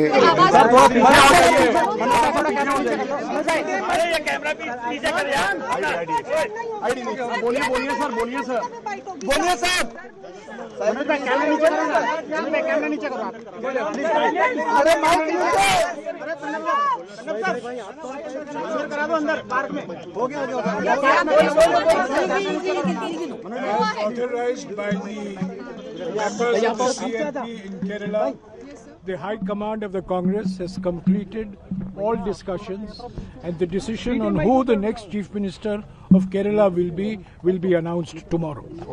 തീരുമാനം നാളെ പ്രഖ്യാപിക്കും. ചർച്ചകൾ പൂർത്തിയാക്കിയിരിക്കുന്നു. Delhi or in Kerala? Tomorrow the decision on the next Chief Minister of Kerala will be announced. Where in Delhi or Kerala? ഡൽഹിയിലാണോ കേരളത്തിലാണോ പ്രഖ്യാപനം ഉണ്ടാകുന്നത് എന്നത് പോലും വ്യക്തത നൽകുന്നില്ല. പക്ഷേ തീരുമാനങ്ങൾ എടുത്തിരിക്കുന്നു. അതിന്റെ പ്രഖ്യാപനം നാളെ ഉണ്ടാകും എന്നതാണ് ഇപ്പോൾ ജയറാം രമേശ് പറഞ്ഞിരിക്കുന്നത്. അപ്പോൾ ഇന്ന് പ്രഖ്യാപനമില്ല, നാളത്തേക്ക് പ്രഖ്യാപനം വെക്കുന്നു. ഞായറാഴ്ച സത്യപ്രതിജ്ഞ, അതാണ് തീരുമാനം. പക്ഷേ ഇപ്പോഴും സസ്പെൻസ് നിലനിർത്തുന്നു. ശ്രീജിത്ത് പണിക്കർ പറഞ്ഞു പൂർത്തിയാക്കിക്കോളൂ. അല്ല, അരിവെന്തു എന്ന് നമ്മളപ്പോൾ എന്തായാലും അറിഞ്ഞു രേണു. അതൊരു നല്ല കാര്യമാണ്. മുഖ്യമന്ത്രിയുടെ ഒറ്റ പേരിലേക്ക് അവരെത്തുന്നു. അപ്പൊ ഞാൻ നേരത്തെ പറഞ്ഞു വന്നത് ഒരാളിനെ മുഖ്യമന്ത്രിയായി അല്ല ശ്രീജിത്ത്, ഒറ്റ പേരിലേക്ക് എത്തിയാൽ പ്രഖ്യാപനം നാളത്തേക്ക് വെക്കേണ്ടുന്ന കാര്യമില്ല. അതിൽ ഒറ്റ പേര് പ്രഖ്യാപിക്കാൻ പറ്റുന്ന ഒരു സാഹചര്യം അല്ലാത്തത് കൊണ്ടായിരിക്കില്ലേ നാളത്തേക്ക് വെക്കുന്നത്? തീർച്ചയായിട്ടും. അതായത് അത് തന്നെ ഞാൻ പറഞ്ഞത്, ഒരാളിനെ പ്രഖ്യാപിക്കുക, ഒരു പേരിലേക്ക് എത്തുക എന്ന് പറയുന്നത് താരതമ്യേന എളുപ്പമുള്ള ജോലിയാണ്. കൂടുതൽ ബുദ്ധിമുട്ടുള്ള ജോലി, ശ്രമകരമായിട്ടുള്ള ജോലി എന്ന് പറയുന്നത് അതുകൊണ്ട് തന്നെ മുഖ്യമന്ത്രി ആകാതിരിക്കുന്ന മറ്റു 2 ആൾക്കാരെ പിന്നെ എങ്ങനെ പാർട്ടി അക്കോമഡേറ്റ് ചെയ്യുന്നു എന്നുള്ളതാണ്. അവർക്ക് കൂടി താല്പര്യമുള്ള മറ്റെന്തെങ്കിലും ഒരു പദവിയാണോ, അവർക്ക് കൂടി താല്പര്യമുള്ള ഏതെങ്കിലും ഒരു പോർട്ട്ഫോളിയോ ആണോ, അങ്ങനെയുള്ള ഒരു കാര്യത്തിനെ കുറിച്ചിട്ടുള്ള ഒരു ഡിസ്കഷൻ ഉണ്ട്. അപ്പോൾ അത് എന്ത് കാരണത്താലാണ് ഈ തീരുമാനം ഹൈക്കമാൻഡ് എടുത്തതിന് ശേഷവും ഇന്ന് തന്നെ അത് പ്രഖ്യാപിക്കാത്തതെന്ന് എനിക്ക് മനസ്സിലാകുന്നില്ല. ഇനി സോഷ്യൽ മീഡിയയിലൊക്കെ ട്രോളായിട്ട് നമ്മൾ കാണുന്നത് പോലെ ഇന്ന് 13-ാം തീയതിയാണ്, അത് ഓസ്പീഷ്യസ് ആയിട്ടുള്ള ഒരു തീയതി അല്ല എന്നതിൻ്റെ അടിസ്ഥാനത്തിലാണോ എന്നറിയില്ല. എന്തായാലും 14-ാം തീയതിക്ക് പ്രഖ്യാപനം വരും എന്ന രീതിയിലത്തേക്ക് അവർ പറയുന്നു. അതെന്തായാലും നേരത്തെ പറഞ്ഞതുപോലെ അരിവെന്തു, ഇനി അത് വിളമ്പുന്നത് നാളെയാണ്. പക്ഷേ അപ്പോൾ മറ്റുള്ള ആൾക്കാർക്ക് എന്ത് തരത്തിലുള്ള അക്കോമഡേഷനാണ് കൊടുക്കുന്നത് എന്നതിനെക്കുറിച്ച് അറിയുക എന്നുള്ളത് പ്രധാനമാണ്. അതിനുശേഷം വീണ്ടും ചില പൊട്ടലുകളും ചീറ്റലുകളും ഒക്കെ പ്രതീക്ഷിക്കാം. കാരണം രേണു തന്നെ ആദ്യം പറഞ്ഞതുപോലെ ഇവിടുത്തെ ഘടകകക്ഷികളുമായി ബന്ധപ്പെട്ട് ഈ ചർച്ചകൾ നടന്നിരുന്നു. ഘടകകക്ഷികൾ കൂടുതൽ താല്പര്യം പ്രകടിപ്പിച്ചിരിക്കുന്നത് VD സതീശനാണ് മുഖ്യമന്ത്രിയായി വരുന്നതാണ് കൂടുതൽ നല്ലത് എന്ന നിലയ്ക്കാണ് എന്നതിനെക്കുറിച്ച് നമുക്കറിയാം. ഇന്ന് ഒരുപക്ഷെ ഘടകകക്ഷികൾ ഈ 10 ദിവസം ആയപ്പോഴേക്ക് കുറച്ചുകൂടി ഒരു വഴിവിട്ട രീതിയിൽ പ്രതികരിക്കുന്നത് നമ്മൾ കണ്ടു. പലരും ഓപ്പണായിട്ട് കോൺഗ്രസിനെ വിമർശിക്കുന്നുണ്ട്. ഇനിയും ഇത് വൈകിപ്പിക്കുന്നത് ശരിയല്ല എന്ന് പറയുന്നുണ്ട്. തനി മലയാളം ഭാഷയിൽ പ്രതികരിക്കേണ്ടുന്ന രീതിയിലേക്ക് ഞാൻ തൽക്കാലം പ്രതികരിക്കുന്നില്ല എന്ന് ശ്രീ ഷിബു ബേബി ജോണിനെ പോലെയുള്ള ആൾക്കാർ പറയുന്നു. തീരുമാനം വന്നതിന് ശേഷം ഞങ്ങൾ പ്രതികരിക്കാം എന്ന് കുഞ്ഞാലിക്കുട്ടി അടക്കമുള്ള ആൾക്കാർ പറയുന്നു ലീഗിന് വേണ്ടിയിട്ട്. അപ്പോൾ തീരുമാനം വന്നതിന് ശേഷവും ഒരു പ്രതികരണത്തിന്റെ സ്കോപ്പ് അവിടെ ബാക്കിയുണ്ട് എന്ന രീതിയിലത്തേക്ക് അവർ ചിന്തിക്കുമ്പോൾ അവർക്കും ഒരു അൺസർട്ടനിറ്റി ഉണ്ട്. അവരുടെ ഓപ്പൺ ബാക്കിംഗ് അവിടെ വി.ഡി. സതീശനാണ് എന്ന് നമുക്കറിയാം. പക്ഷെ അപ്പോഴും കെ.സി. വേണുഗോപാലാണ് വരുന്നത് എങ്കിൽ മാത്രമേ മറ്റൊരു തരത്തിലുള്ള ഒരു പ്രതികരണം ഓപ്പണായിട്ട് അവരുടെ ഭാഗത്ത് നിന്ന് ഉണ്ടാകേണ്ടുന്ന സാധ്യതയുള്ളൂ. അപ്പോൾ വെടിപൊട്ടും എന്നുള്ള കാര്യം ഉറപ്പാണ്. ഒരുപക്ഷെ രമേശ് ചെന്നിത്തലയാണ് ആ മുഖ്യമന്ത്രി എന്ന പേരിലേക്ക് വരുന്നത് എങ്കിൽ രണ്ട് ക്യാമ്പുകളും താരതമ്യേന ഒന്ന് മയപ്പെടാനുള്ള സാധ്യതയുണ്ട്. അതല്ല എങ്കിൽ നിശ്ചയമായിട്ടും അടിപൊട്ടും വെടിയും പടക്കവും ഒക്കെ തന്നെ നമുക്ക് പിന്നീട് കാണാമെന്നാണ് ഈ ഒരു ഘട്ടത്തിൽ എനിക്ക് തോന്നുന്നത്. രേണു, ഇനി ഇതിനേക്കാൾ കൂടുതലായിട്ടുള്ള അടിയും ബഹളവും ഒക്കെ തന്നെ വരാൻ പോകുന്നത് മുഖ്യമന്ത്രി തീരുമാനം കഴിഞ്ഞതിന് ശേഷം മന്ത്രിമാരുടെ തീരുമാനത്തിലേക്ക് പോകുമ്പോഴാണ്. അപ്പോൾ വീണ്ടും ഈ 3 ക്യാമ്പുകൾ ഇവിടെ ഉണ്ടാകും. ഇതിൽ ആർക്കാണ് ഏത് പോർട്ട്ഫോളിയോ ആണ് കൊടുക്കുന്നത്, ഓരോരുത്തരുടെ ക്യാമ്പിൽ നിന്ന് എത്ര മന്ത്രിമാരാണ് വരിക. ഇപ്പോൾ മുഖ്യമന്ത്രിയായിട്ട് വി.ഡി. സതീശനാണ് വരുന്നത് എങ്കിൽ അദ്ദേഹത്തിന് എത്ര മന്ത്രിമാരെ ഓപ്റ്റ് ചെയ്യാനായിട്ട് സാധിക്കും, കെ.സി. ക്യാമ്പിനാണോ അവിടെ കൂടുതൽ ഭൂരിപക്ഷം കിട്ടാൻ പോകുന്നത്, തുടങ്ങിയ കുറേയധികം കാര്യങ്ങൾ ഇവിടെ വരും. അപ്പോൾ അതുകൊണ്ട് ഇതൊരു തുടക്കം മാത്രമാണ്. പക്ഷേ അതിനേക്കാൾ വലിയ അടി, ഈ മുഖ്യമന്ത്രി തീരുമാനത്തിനേക്കാൾ വലിയ അടി ഇനി വരാനിരിക്കുന്നതേ ഉള്ളൂ എന്നാണ് ഞാൻ കരുതുന്നത്. രേണു, ശരി, ഞാൻ ശ്രീജിത്തിലേക്ക് തിരിച്ചെത്താം. ഇപ്പോൾ ഈ സമയം ഒരു ഡിസിഷൻ എടുത്തു, പക്ഷേ അതിന്റെ പ്രഖ്യാപനം നാളെ എന്നതാണ് ഔദ്യോഗികമായി കോൺഗ്രസ് നേതൃത്വം AICC അറിയിച്ചിരിക്കുന്ന വിവരം. നമ്മൾ ഇതുവരെ പറഞ്ഞത് അവിടെ നടക്കുന്ന ചർച്ചകൾ, നമുക്ക് ലഭിക്കുന്ന വിവരങ്ങൾ സംബന്ധിച്ചാണെങ്കിൽ ഔദ്യോഗികമായി അറിയിച്ചിരിക്കുന്നു AICCയുടെ മാധ്യമ വിഭാഗം തലവൻ ജയറാം രമേശ്. നാളെയാണ് പ്രഖ്യാപനം ഉണ്ടാവുക എന്നത്. ആദ്യമായി ഈ 10 ദിവസത്തിനിടയിൽ ആദ്യമായി ഒരു പ്രഖ്യാപനത്തിന്റെ സമയം കുറിച്ചിരിക്കുന്ന നേരം കൂടിയാണ് അത്, നാളെയാണ്. അപ്പോഴും ഈ അനിശ്ചിതത്വം തുടരുകയാണ്. 3 ഇടങ്ങളിലായി 3 നേതാക്കൾ അവരുടെ ക്യാമ്പ് പ്രതീക്ഷയോടുകൂടി കാത്തിരിക്കുകയാണ് ഇന്നത്തെ ദിവസം മുഴുവൻ. വി.ഡി. സതീശൻ ഇന്ന് ഓഫീസിൽ നിന്ന് അദ്ദേഹം പറവൂരിലേക്ക് എത്തും എന്ന സൂചനകൾ ഉണ്ടായിരുന്നുവെങ്കിൽ അതുപോലും വേണ്ട എന്ന് വെച്ച് വീട്ടിൽ തന്നെ തുടരുന്നതാണ് നമ്മൾ കണ്ടത്. അപ്പോൾ ആ പിരിമുറുക്കം തുടരും. നാളെ ആയിരിക്കും തീരുമാനം ഉണ്ടാകുന്നതെന്ന് അറിയുന്നു. വസന്ത് തെങ്ങുംപള്ളി കൂടി നമുക്കൊപ്പം ഇപ്പോൾ ചേരുന്നു, കോൺഗ്രസ് പ്രതിനിധി. ശ്രീ വസന്ത് തെങ്ങുംപള്ളി, മലയാളികളുടെ അഭിമാന പ്രശ്നമായി മാറി. വോട്ട് ചെയ്ത് 10ാം ദിവസവും കാത്തിരിക്കുകയാണ് ആരാണ് മുഖ്യമന്ത്രി എന്നറിയാതെ. ഇപ്പോൾ പറയുന്നു നാളെ പ്രഖ്യാപനമെന്ന്. ഇപ്പോഴും ഒരു പേരിലേക്ക് എത്തി എന്ന് പറയുമ്പോൾ പ്രഖ്യാപനം നാളത്തേക്ക് മാറ്റിവെക്കേണ്ടുന്ന സാഹചര്യം എന്താണ്? ഇന്നത്തെ ഇത്രയും മാധ്യമങ്ങളുടെ ഈ വാർത്തകൾ, പ്രചരണങ്ങൾ, അത് കണ്ടിട്ടാണ് ഒരു തീരുമാനമായി എന്നെങ്കിലും അറിയിക്കുന്നത്. അല്ലെ രേണു, നോക്കൂ, ഞങ്ങൾക്ക് തീരുമാനമെങ്കിലുമായി. പ്രതിപക്ഷ നേതാവ് ആരാണ് എന്ന് ഇന്നും തീരുമാനമായിട്ടില്ല. സംസ്ഥാന സമിതി യോഗം 2 തവണ ചേർന്നു, പോളിറ്റ് ബ്യൂറോ 1 തവണ ചേർന്നു. പ്രതിപക്ഷം അല്ലല്ലോ ഭരണം നടത്തേണ്ടത് ശ്രീ വസന്ത്. അതൊക്കെ എന്ത് ന്യായമാണ്? പ്രതിപക്ഷമല്ല ഭരണം നടത്തേണ്ടത്. ഇവിടെ ഭരണ പ്രതിസന്ധി സംസ്ഥാനത്ത് ഉടലെടുത്തിരിക്കുമ്പോ പ്രതിപക്ഷ നേതാവില്ലല്ലോ എന്ന് പറഞ്ഞിട്ട് അവർ വന്നിട്ട് നിങ്ങൾ പ്രഖ്യാപിച്ചാൽ മതിയോ? ശരി, അങ്ങ് സംസാരിച്ചോളൂ. എനിക്ക് 1 മിനിറ്റ് പോലും കംപ്ലീറ്റ് ചെയ്യാൻ നൽകുന്നില്ലെങ്കിൽ അങ്ങ് സംസാരിച്ചോളൂ, ഞാൻ കേട്ടിരിക്കാം. ഇല്ല, താങ്കൾ പറഞ്ഞോ. ഞാൻ താങ്കൾ പറഞ്ഞതിനോടുള്ള എന്റെ കമന്റ് ആണ്. അല്ലല്ല, ഈ ചർച്ചയിൽ പങ്കെടുക്കുന്നവരിൽ അഡ്വക്കേറ്റ്സ് ഉണ്ട്, ഇത് കണ്ടുകൊണ്ടിരിക്കുന്നവരിൽ അരിയാഹാരം കഴിക്കുന്നവരുണ്ട്. മുഖ്യമന്ത്രിയെ പോലെ തന്നെ ഒരു പക്ഷേ ഗവർണർ കഴിഞ്ഞാൽ കോൺസ്റ്റിറ്റ്യൂഷണലി 3ാമത്തെ പോസ്റ്റാണ് സംസ്ഥാനത്തിന്റെ പ്രതിപക്ഷ നേതാവ്. ഈ സംസ്ഥാനത്ത് 4-ാം തീയതി റിസൾട്ട് വരും, 5-ാം തീയതി സംസ്ഥാന സമിതി യോഗം ചേരും, 6-ാം തീയതി മുഖ്യമന്ത്രിയെ പ്രഖ്യാപിക്കുമെന്ന് പറഞ്ഞ പാർട്ടി സംസ്ഥാന സെക്രട്ടറിക്ക് ഒരു പ്രതിപക്ഷ നേതാവിനെ പ്രഖ്യാപിക്കാൻ ഇത്ര സമയം എടുത്തെങ്കിൽ കോൺഗ്രസ് പോലെ ഒരു ജനാധിപത്യ സംവിധാനത്തിൽ ഇച്ചിരി സമയമൊക്കെ എടുക്കും, ചർച്ചകൾ ഉണ്ടാവും. അതിലെന്താ തെറ്റ്? വിവിധ കക്ഷി നേതാക്കളുമായി സംസാരിക്കും, വിവിധ സോഷ്യൽ ഫ്രാക്ഷനുകളുമായി സംസാരിക്കും, അവിടെ നിന്ന് ഉയർന്നു വരുന്ന അഭിപ്രായങ്ങൾ ചർച്ച ചെയ്യും. അതിലെന്തോ യാതൊരു വിധ തെറ്റും ഞാൻ കാണുന്നില്ല. കോൺഗ്രസ് ഹൈക്കമാൻഡ് എല്ലാ കാലത്തും ചെയ്യുന്നത്, ഒരു സംസ്ഥാനത്ത് ഭരണം കിട്ടിയാൽ AICC 2 നിരീക്ഷകരെ അവിടേക്ക് ചുമതലപ്പെടുത്തും. ആ നിരീക്ഷകർ പാർലമെന്ററി പാർട്ടി നേതാക്കളെ നേരിട്ട് കാണും. അതായത് ജയിച്ചു വന്നിരിക്കുന്ന MLA-മാരെ നേരിട്ട് കാണും. ആ MLA-മാരുടെ അഭിപ്രായം രേഖപ്പെടുത്തും. അവിടെ ഐക്യകണ്ഠമായ ഒരു പേര് വന്നെങ്കിൽ ആ പേര് കോൺഗ്രസ് ഹൈക്കമാൻഡിനോട് റിപ്പോർട്ട് ചെയ്ത് അവിടെ നിന്ന് ആ പേര് പിന്നീട് 2ാമത് വിളിച്ചു ചേർക്കപ്പെടുന്ന കോൺഗ്രസ് പാർലമെന്ററി പാർട്ടിയിൽ റിപ്പോർട്ട് ചെയ്യുകയും അവിടെ ഒരാൾ ആ പേര് നിർദ്ദേശിക്കുകയും മറ്റേ പിന്തുണയ്ക്കുകയും ചെയ്യും. ഉടനെ തന്നെ ഗവർണറെ കാണും. താങ്കൾ ഈ 10 ദിവസവുമായി ഈ പല ചാനലുകളിലായി ഇത് തന്നെയാണല്ലോ, ഈ പ്രോസസ് എന്താണ് എന്നത് വിശദീകരിച്ചുകൊണ്ടിരിക്കുകയാണല്ലോ. ഇവിടെ നേതാക്കൾ ഇലക്ഷന് മുമ്പ് പറഞ്ഞിട്ടുണ്ട് ഫലം വന്നാൽ 5 മിനിറ്റിനുള്ളിൽ പ്രഖ്യാപിക്കുമെന്ന് പറഞ്ഞ നേതാക്കന്മാരുണ്ട്. 5 മിനിറ്റ് കഴിഞ്ഞ് 50 മിനിറ്റും കഴിഞ്ഞ് 5 ദിവസവും കഴിഞ്ഞത് 10 ദിവസം, 10ാം ദിവസവും ഇല്ല. അതാണ് ഞാൻ സാഹചര്യം. ചോദിക്കുന്നത് അല്ല രേണു, ഞാൻ ചോദിക്കുന്നത് മുഖ്യമന്ത്രി ഇതാ പിടിച്ചോ, 5-ാം തീയതി 4-ാം തീയതി റിസൾട്ട് വന്നാൽ 6-ാം തീയതി മുഖ്യമന്ത്രി ഇതാ പിടിച്ചോ എന്ന് പറഞ്ഞവരുടെ പ്രതിപക്ഷ നേതാവ് എവിടെ തന്നെ? അതുകൂടി ഇപ്പൊ ചർച്ച ചെയ്യണ്ടേ? അത് പറയണ്ടേ? CPM എന്താ ഒരു പ്രതിപക്ഷ നേതാവിനെ കണ്ടെത്താൻ സാധിക്കാത്തത്? മുഖ്യമന്ത്രി എന്നേക്കാൾ പ്രായം കുറഞ്ഞ ആളാണെങ്കിൽ ഞാൻ പ്രതിപക്ഷ നേതാവ് ആകില്ല എന്ന് പിണറായി വിജയൻ പറയുന്ന പൊളിറ്റിക്സ് എന്താ ചർച്ച ചെയ്യാത്തത്? അത് പറയണ്ടേ? അത് പറയണ്ടേ? അതിപ്പോ 18 ജനങ്ങളോട് ദിവസത്തിലെ ചോദിക്കണം രണ്ടാം വസന്ത്. അവർക്ക് 35 സീറ്റിൽ ഒതുക്കി അവിടെ ഇരുത്തിയത് കൊണ്ടാണ് അവർക്ക് നിങ്ങളുടെ മാൻഡേറ്റ്, നിങ്ങളുടെ അത്രയും വേണ്ട കേട്ടോ, ഒരു 71 സീറ്റ് കൊടുത്തിരുന്നെങ്കിൽ പിറ്റേ ദിവസം മുഖ്യമന്ത്രി ഉണ്ടായിരുന്നേനെ. അത് ജനങ്ങളോട് ചോദിക്കണം. ജനങ്ങളോട് താങ്കൾ പുച്ഛിക്കുന്ന പോലെ ആയിപ്പോയി ഇപ്പോഴത്തെ എന്നോടുള്ള ചോദ്യം. കാരണം എന്താ? അവർക്ക് അങ്ങനെ പ്രഖ്യാപിക്കാൻ പറ്റും. കാരണം എതിരഭിപ്രായം അവിടെ ഉണ്ടാവില്ല.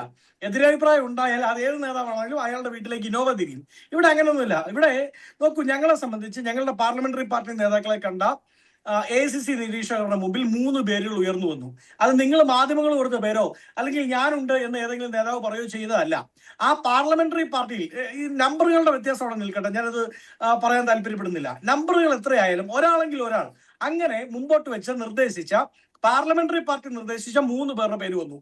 ആ 3 പേരെയും എന്ത് ചെയ്തു? AICC ഡൽഹിക്ക് വിളിപ്പിച്ചു, ഹൈക്കമാൻഡ് ഡൽഹിക്ക് വിളിപ്പിച്ചു, അവരുമായി ആശയവിനിമയം നടത്തി. ആ സമയത്താണ് ഘടകകക്ഷികൾക്ക് ചില താല്പര്യങ്ങളുണ്ട് എന്നറിയുന്നത്. അവരുമായി സംസാരിച്ചു, പാർലമെന്ററി പാർട്ടിയിൽ പ്രധാനപ്പെട്ട നേതാക്കളുമായി സംസാരിച്ചു. ഒരു തീരുമാനത്തിലേക്ക് എത്താറായപ്പോഴാണ് കോൺഗ്രസിന്റെ എല്ലാ കാലത്തെയും കീഴ്വഴക്കം പോലെ മുൻ KPCC അധ്യക്ഷന്മാരെ, മുൻ PCC അധ്യക്ഷന്മാരെ, നിലവിലുള്ള PCCയുടെ വർക്കിംഗ് പ്രസിഡന്റുമാരെ ഇവരെ കേട്ടു. അതിന് ഇത്ര ദിവസം എടുത്തു. എത്ര 3, 4, 5 ദിവസം എടുത്ത് കാണും. അവരെ കേൾക്കാതിരിക്കാൻ പറ്റുമോ? അതിനിടയിൽ ഇന്നലെ ഇപ്പൊ നിങ്ങൾ റിപ്പോർട്ട് ചെയ്യുന്നു, രാഹുൽ ഗാന്ധി, ഞാൻ ഒരു ന്യൂസ് 18 മറ്റേതോ ഒരു ചാനൽ കാണുകയാണ്, രാഹുൽ ഗാന്ധി മീറ്റിംഗിൽ നിന്ന് ഇറങ്ങിപ്പോയി. രാഹുൽ ഗാന്ധി എവിടേക്ക് ഇറങ്ങിപ്പോയത്? CBI ഡയറക്ടറെ നിശ്ചയിക്കാനുള്ള പ്രധാനമന്ത്രിയും പ്രതിപക്ഷ നേതാവും ചേർന്ന് യോഗം ചേരേണ്ട കോൺസ്റ്റിറ്റ്യൂഷണൽ യോഗമാണ്.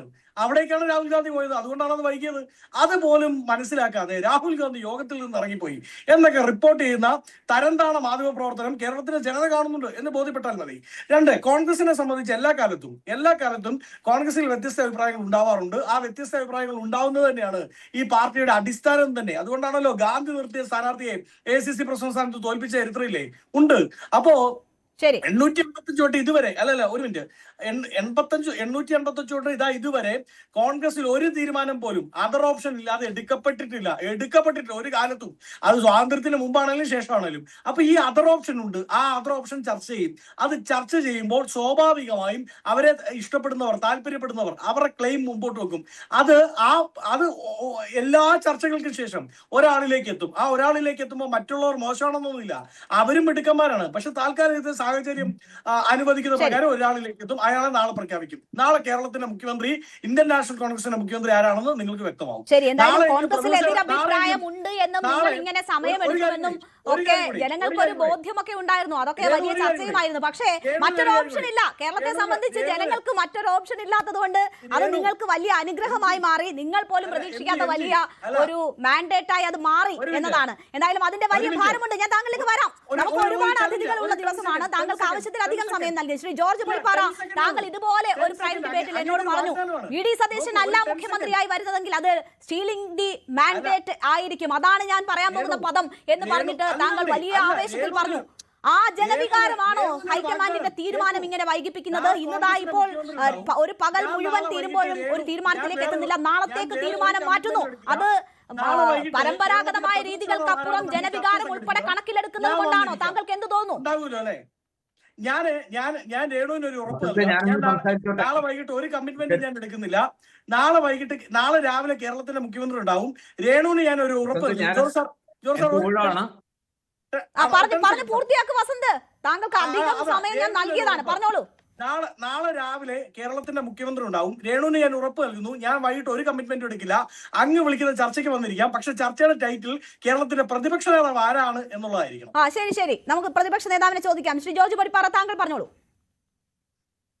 ഇവിടെ വീണ്ടും ഒരിക്കൽ കൂടി ഇന്ന് എന്തായാലും ഈ തീരുമാനം ഉണ്ടാകും എന്ന് നമ്മൾ പ്രതീക്ഷിച്ചതാണ്. പക്ഷെ അതുണ്ടായില്ല. അത് എന്തായാലും ആളെ കണ്ടെത്തിയിരിക്കുന്നു. ആ തീരുമാനം നാളെ പ്രഖ്യാപിക്കും. അതിനിപ്പോ ഒരു ഓസ്പീഷ്യസ് ഡേ അല്ലാത്തത് കൊണ്ടാണോ എന്ന് നമുക്കറിയില്ല. ഇനി എന്തായാലും ആരോടും കൺസൾട്ട് ചെയ്യേണ്ട ആവശ്യമുണ്ടെന്ന് തോന്നുന്നില്ല. ഏതായാലും മാധ്യമ വിഭാഗം മേധാവി ജയറാം രമേശ് പറഞ്ഞു ആളെ തീരുമാനിച്ചു കഴിഞ്ഞു, പക്ഷെ പ്രഖ്യാപനം നാളെ ഉള്ളൂ. അപ്പൊ അവിടെ വെച്ച് ആ ഒരു ആകാംക്ഷ അല്ലെങ്കിൽ അതിന്റെ ഒരു സസ്പെൻസ് ഏതാണ്ട് നമുക്ക് തീരുന്നു. നാളത്തേക്ക് പ്രഖ്യാപനമുണ്ട്. ഇന്ന് രാത്രി, ഇനിയിപ്പോ പാതിരാത്രി, അങ്ങനെയൊന്നുമില്ല. പിന്നെ രേണു ചോദിച്ച ചോദ്യം സ്റ്റീലിംഗ് ഓഫ് ദ മാൻഡേറ്റ് ആണോ എന്ന് താങ്കൾക്കൊരു വാദമുണ്ടല്ലോ.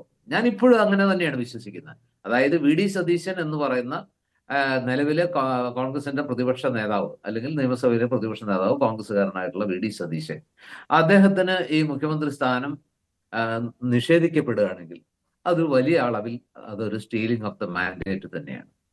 ഇത് നേരത്തെ എന്താ പറയാ പലരും സൂചിപ്പിച്ചതുപോലെ ഇത് ഓർഗാനിക് ആയിട്ടുള്ള ഒരു പ്രതിഷേധമേ അല്ല. ഇത് ആരൊക്കെയോ ചേർന്ന് സംഘടിപ്പിക്കുന്ന ഒരു പ്രതിഷേധമാണ്, ആരൊക്കെയോ ചേർന്ന് സൃഷ്ടിച്ചെടുക്കുന്ന പ്രതിഷേധമാണ്.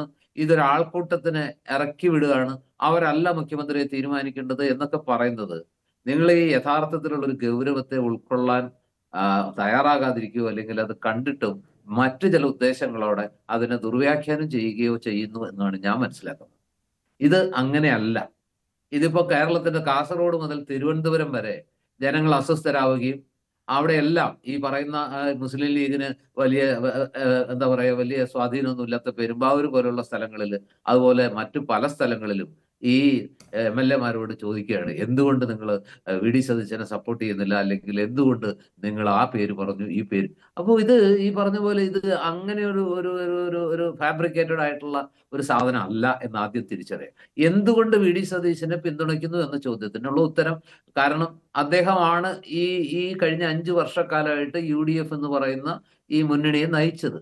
അദ്ദേഹമാണ് ഒരു തെരഞ്ഞെടുപ്പ് എലക്ഷൻ മാനേജർ എന്നുള്ള നിലയ്ക്ക് UDF-ന് തുടർച്ചയായ വിജയങ്ങൾ സമ്മാനിച്ചത്.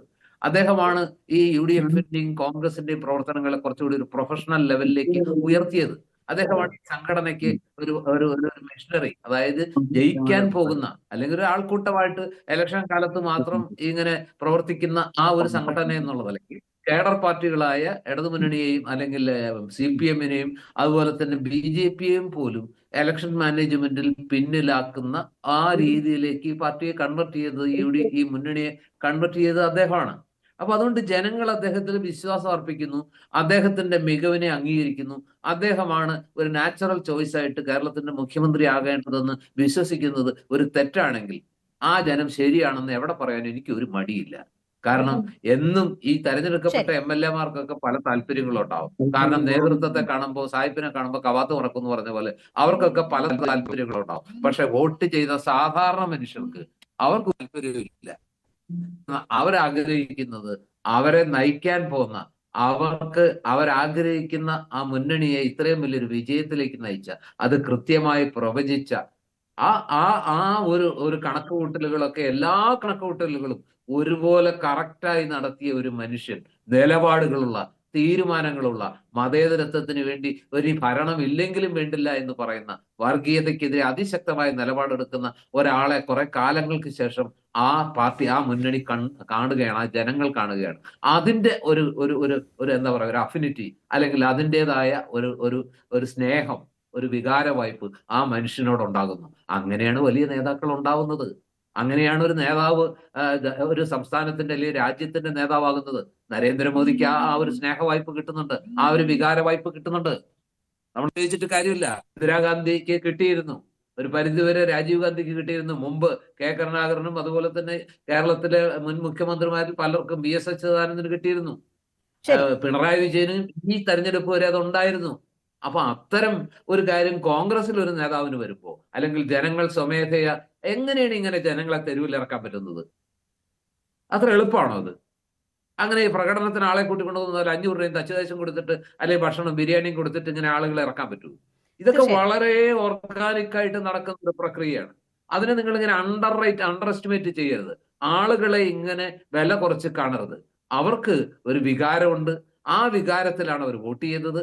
അവരാഗ്രഹിക്കുന്നതിനപ്പുറത്തേക്ക് അവസാന നിമിഷം വേറെ എന്താ പറയുക ചില അട്ടിമറികൾ നടക്കുന്നു, മാൻഡേറ്റിനെ സ്റ്റീൽ ചെയ്യുന്ന, കൊള്ളയടിക്കുന്ന രീതിയിലുള്ള ചില കാര്യങ്ങൾ സംഭവിക്കുന്നു എന്ന് വരുമ്പോൾ അവരുടെ മനസ്സിലുണ്ടാകുന്ന വികാര വിക്ഷോഭമാണ് തെരുവിലിറങ്ങിയുള്ള മുദ്രാവാക്യമായി മാറുന്നത്. അതിനെ ഒരു ഓർഗനൈസ്ഡ് ആയിട്ടുള്ള ഒരു എന്താ പറയുക ആരൊക്കെയോ ചേർന്ന് നിക്ഷിപ്ത താല്പര്യക്കാർ ചേർന്ന് ഉണ്ടാക്കുന്ന ഒന്നാണ് എന്ന് പറയുന്നത് സത്യത്തിൽ വളരെ സങ്കടകരമാണ്. രാജഗോപാൽ, താങ്കൾ ജോർജ് കൊടിപ്പാറ അല്പം വികാരഭരിതനായി കൂടിയാണ് അദ്ദേഹത്തിന്റെ അഭിപ്രായം ഈ വിഷയത്തിൽ പങ്കുവെക്കുന്നത്. അത് കേട്ട് കാണുമല്ലോ. നോക്കൂ, ഈ ജനവികാരം കണ്ടില്ല എന്ന് നടിച്ചൊരു തീരുമാനമെടുക്കാൻ പറ്റാത്തൊരു സാഹചര്യത്തിലേക്ക് ഹൈക്കമാൻഡ് എത്തിയിരിക്കുന്നു എന്ന് തന്നെ നമ്മൾ കരുതണമോ? KC വേണുഗോപാലിന്റെ എൻട്രി തന്നെ അത് തന്നെ ഒരു കബളിപ്പിക്കലാണ്, അല്ലെങ്കിൽ അട്ടിമറിയാണ് എന്നത് ആദ്യം തന്നെ വ്യക്തമാണ്. അത് ഈ 10 ദിവസവും ചർച്ചകളിൽ നിറഞ്ഞു നിന്ന വിഷയമാണ്. ഇന്നിപ്പോൾ വയനാട്ടിൽ ഉൾപ്പെടെ ഉയർന്ന പോസ്റ്ററുകൾ നമ്മൾ കണ്ടതാണ്. അമേഠിയാക്കരുത് എന്ന ഒരു മുന്നറിയിപ്പ്, അത് രാഹുലിനും പ്രിയങ്കയ്ക്കുമുള്ള മുന്നറിയിപ്പ് കൂടിയാണ്. അപ്പോൾ ഇതൊക്കെ വളരെ ഓർഗാനിക് ആയിട്ട് ആളുകളുടെ ഉള്ളിൽ നിന്ന് വരുന്നതാണ് എന്നതാണ് അദ്ദേഹം പറഞ്ഞു വെക്കുന്നത്. അത് കണ്ടില്ല എന്ന് നടിച്ച് കോൺഗ്രസിന് കേരളത്തിൽ മുന്നോട്ട് പോകാൻ കഴിയില്ല എന്നൊരു സാഹചര്യമാണ്. അങ്ങനെയാണെങ്കിൽ KCയെ സംബന്ധിച്ച് ഒരുപാട് ചോദ്യങ്ങൾക്ക് ഉത്തരം പറയേണ്ടി വരും. അദ്ദേഹത്തിന്റെ ഇതുവരെയുള്ള സ്റ്റേച്ചറിന് വലിയ ഇടിവ് സംഭവിക്കുന്ന കാര്യമൊക്കെയാണ് ഉണ്ടാകാൻ പോകുന്നത് നാളത്തെ പ്രഖ്യാപനം ആ നിലയിലാണെങ്കിൽ. രേണുക, കേരളത്തിലെ മനുഷ്യരുടെ UDFനെ സ്നേഹിക്കുന്ന മനുഷ്യരുടെ ജനവികാരം നേരത്തെ അളന്നു കഴിഞ്ഞു. അതാണ് നമ്മൾ 4-ാം തീയതി ഫലപ്രഖ്യാപനമായിട്ട് കണ്ടത്. ആ ജനവികാരം എന്ന് പറയുന്നത് LDFന്റെ ദുർഭരണത്തിനെതിരെയുള്ള ജനവികാരമായിരുന്നു. അതിന്റെ അടിസ്ഥാനത്തിലാണ് 102 UDF MLA-മാരെ അധികാരത്തിലേക്ക് എത്തിയിരിക്കുന്നത്. അവരുടെ പ്രതിനിധികളായിട്ടാണ് MLA-മാരെ, കോൺഗ്രസിന് 63 MLA-മാരെ കിട്ടിയിരിക്കുന്നത്. ഇനി അത് അടുത്ത സ്റ്റേജിൽ അത് പ്രതിഫലിപ്പിക്കേണ്ട അവകാശം ആർക്കാണ്? ഈ MLA-മാർക്കാണ്. അല്ലാതെ കേരളത്തിലെ 3.5 കോടി ജനങ്ങളെയും കൂടെ വിളിച്ചു വരുത്തിയിട്ട് ജനവികാരം നമ്മൾ ടെസ്റ്റ് ചെയ്യാൻ ഒക്കത്തില്ല. പൊടിപാറ പറയുന്നതിനകത്ത് എനിക്ക് അദ്ദേഹത്തിന്റെ വ്യക്തിപരമായ അഭിപ്രായമാണ്, എനിക്കതിനോട് വിയോജിപ്പുമില്ല. പക്ഷേ ആ 3.5 കോടി ജനങ്ങളെ ഇവിടെ വിളിച്ചിട്ട് നമ്മൾ ജനവികാരം ടെസ്റ്റ് ചെയ്യാനാണ് അത് സാധ്യമല്ല. അപ്പൊ പിന്നെന്താണ്? കോൺഗ്രസിന് ഒരു ഭരണഘടനയുണ്ട്. ആ ഭരണഘടനാ പ്രകാരം നിയമസഭാ കക്ഷി നേതാവിനെ തെരഞ്ഞെടുക്കേണ്ടത് അവരുടെ പാർട്ടിയിലെ MLA-മാരാണ് എടുക്കേണ്ടത്. അതാണ് അതിന്റെ രീതി എന്ന് പറയുന്നത്. ഇന്ന് വരെ അനുവർത്തിച്ചു വരുന്ന ഒരു രീതിയും അതാണ്. എല്ലാ സംസ്ഥാനങ്ങളും അങ്ങനെയാണല്ലോ അത് മുന്നോട്ട് പോകുന്നത്. അത് ഒരിട സ്ഥലത്ത് മാത്രമായിട്ട് വയലേറ്റ് ചെയ്യാൻ പറ്റുകയില്ല. അപ്പൊ അതിന്റെ അടിസ്ഥാനത്തിലാണ് MLA-മാരുടെ അഭിപ്രായം എടുത്തത്. അപ്പൊ നമ്മളിപ്പോ കേൾക്കുന്നത് എന്താണ്? നമ്മൾ അറിയുന്ന മാധ്യമങ്ങളിൽ കൂടെയൊക്കെ നമ്മൾ അറിയുന്ന വാർത്ത പ്രകാരമാണെങ്കിൽ ശ്രീ KC വേണുഗോപാലിനെയാണ് ഭൂരിപക്ഷം MLA-മാരും പിന്തുണച്ചിരിക്കുന്നതെന്നാണ് നമ്മൾ അറിവ്. നമ്മളതൊന്നും കണ്ടിട്ടൊന്നുമില്ല, ഈ രേഖയൊന്നും നമ്മൾ കണ്ടിട്ടില്ല. പക്ഷേ അങ്ങനെ വരുമ്പോഴാണ് ഈ പറയുന്ന 2 വ്യക്തികളോട് ഇതിനകത്ത് ചിത്രത്തിൽ നിൽക്കുന്നത്. ഒടിവാറ പറഞ്ഞത് ശരിയാണ്. സതീശൻ റോള് പ്രതിപക്ഷ നേതാവായിരുന്നു. 21 മുതൽ 26 വരെ സതീശൻ പ്രതിപക്ഷ നേതാവായിരുന്നു. സത്യമാണത്. അദ്ദേഹത്തിന് നല്ല നല്ല രീതിയിൽ കോൺഗ്രസിനെ സംഘടിപ്പിച്ചെടുത്ത് ടീം UDF എന്നുള്ള പേരിൽ അതിനെ മുന്നോട്ട് നയിക്കുകയും ചെയ്തു. വലിയ ഐതിഹാസികമായ വിജയത്തിലേക്ക് കൊണ്ടെത്തിക്കുകയും ചെയ്തു. പക്ഷെ കോൺഗ്രസിന്റെ പീരീഡ് എന്ന് പറഞ്ഞു കഴിഞ്ഞാൽ, കോൺഗ്രസിനെ ഇങ്ങനെ സജീവമാക്കുന്ന പീരീഡ് എന്ന് പറഞ്ഞാൽ 21 മുതൽ 26 വരെ മാത്രമല്ല.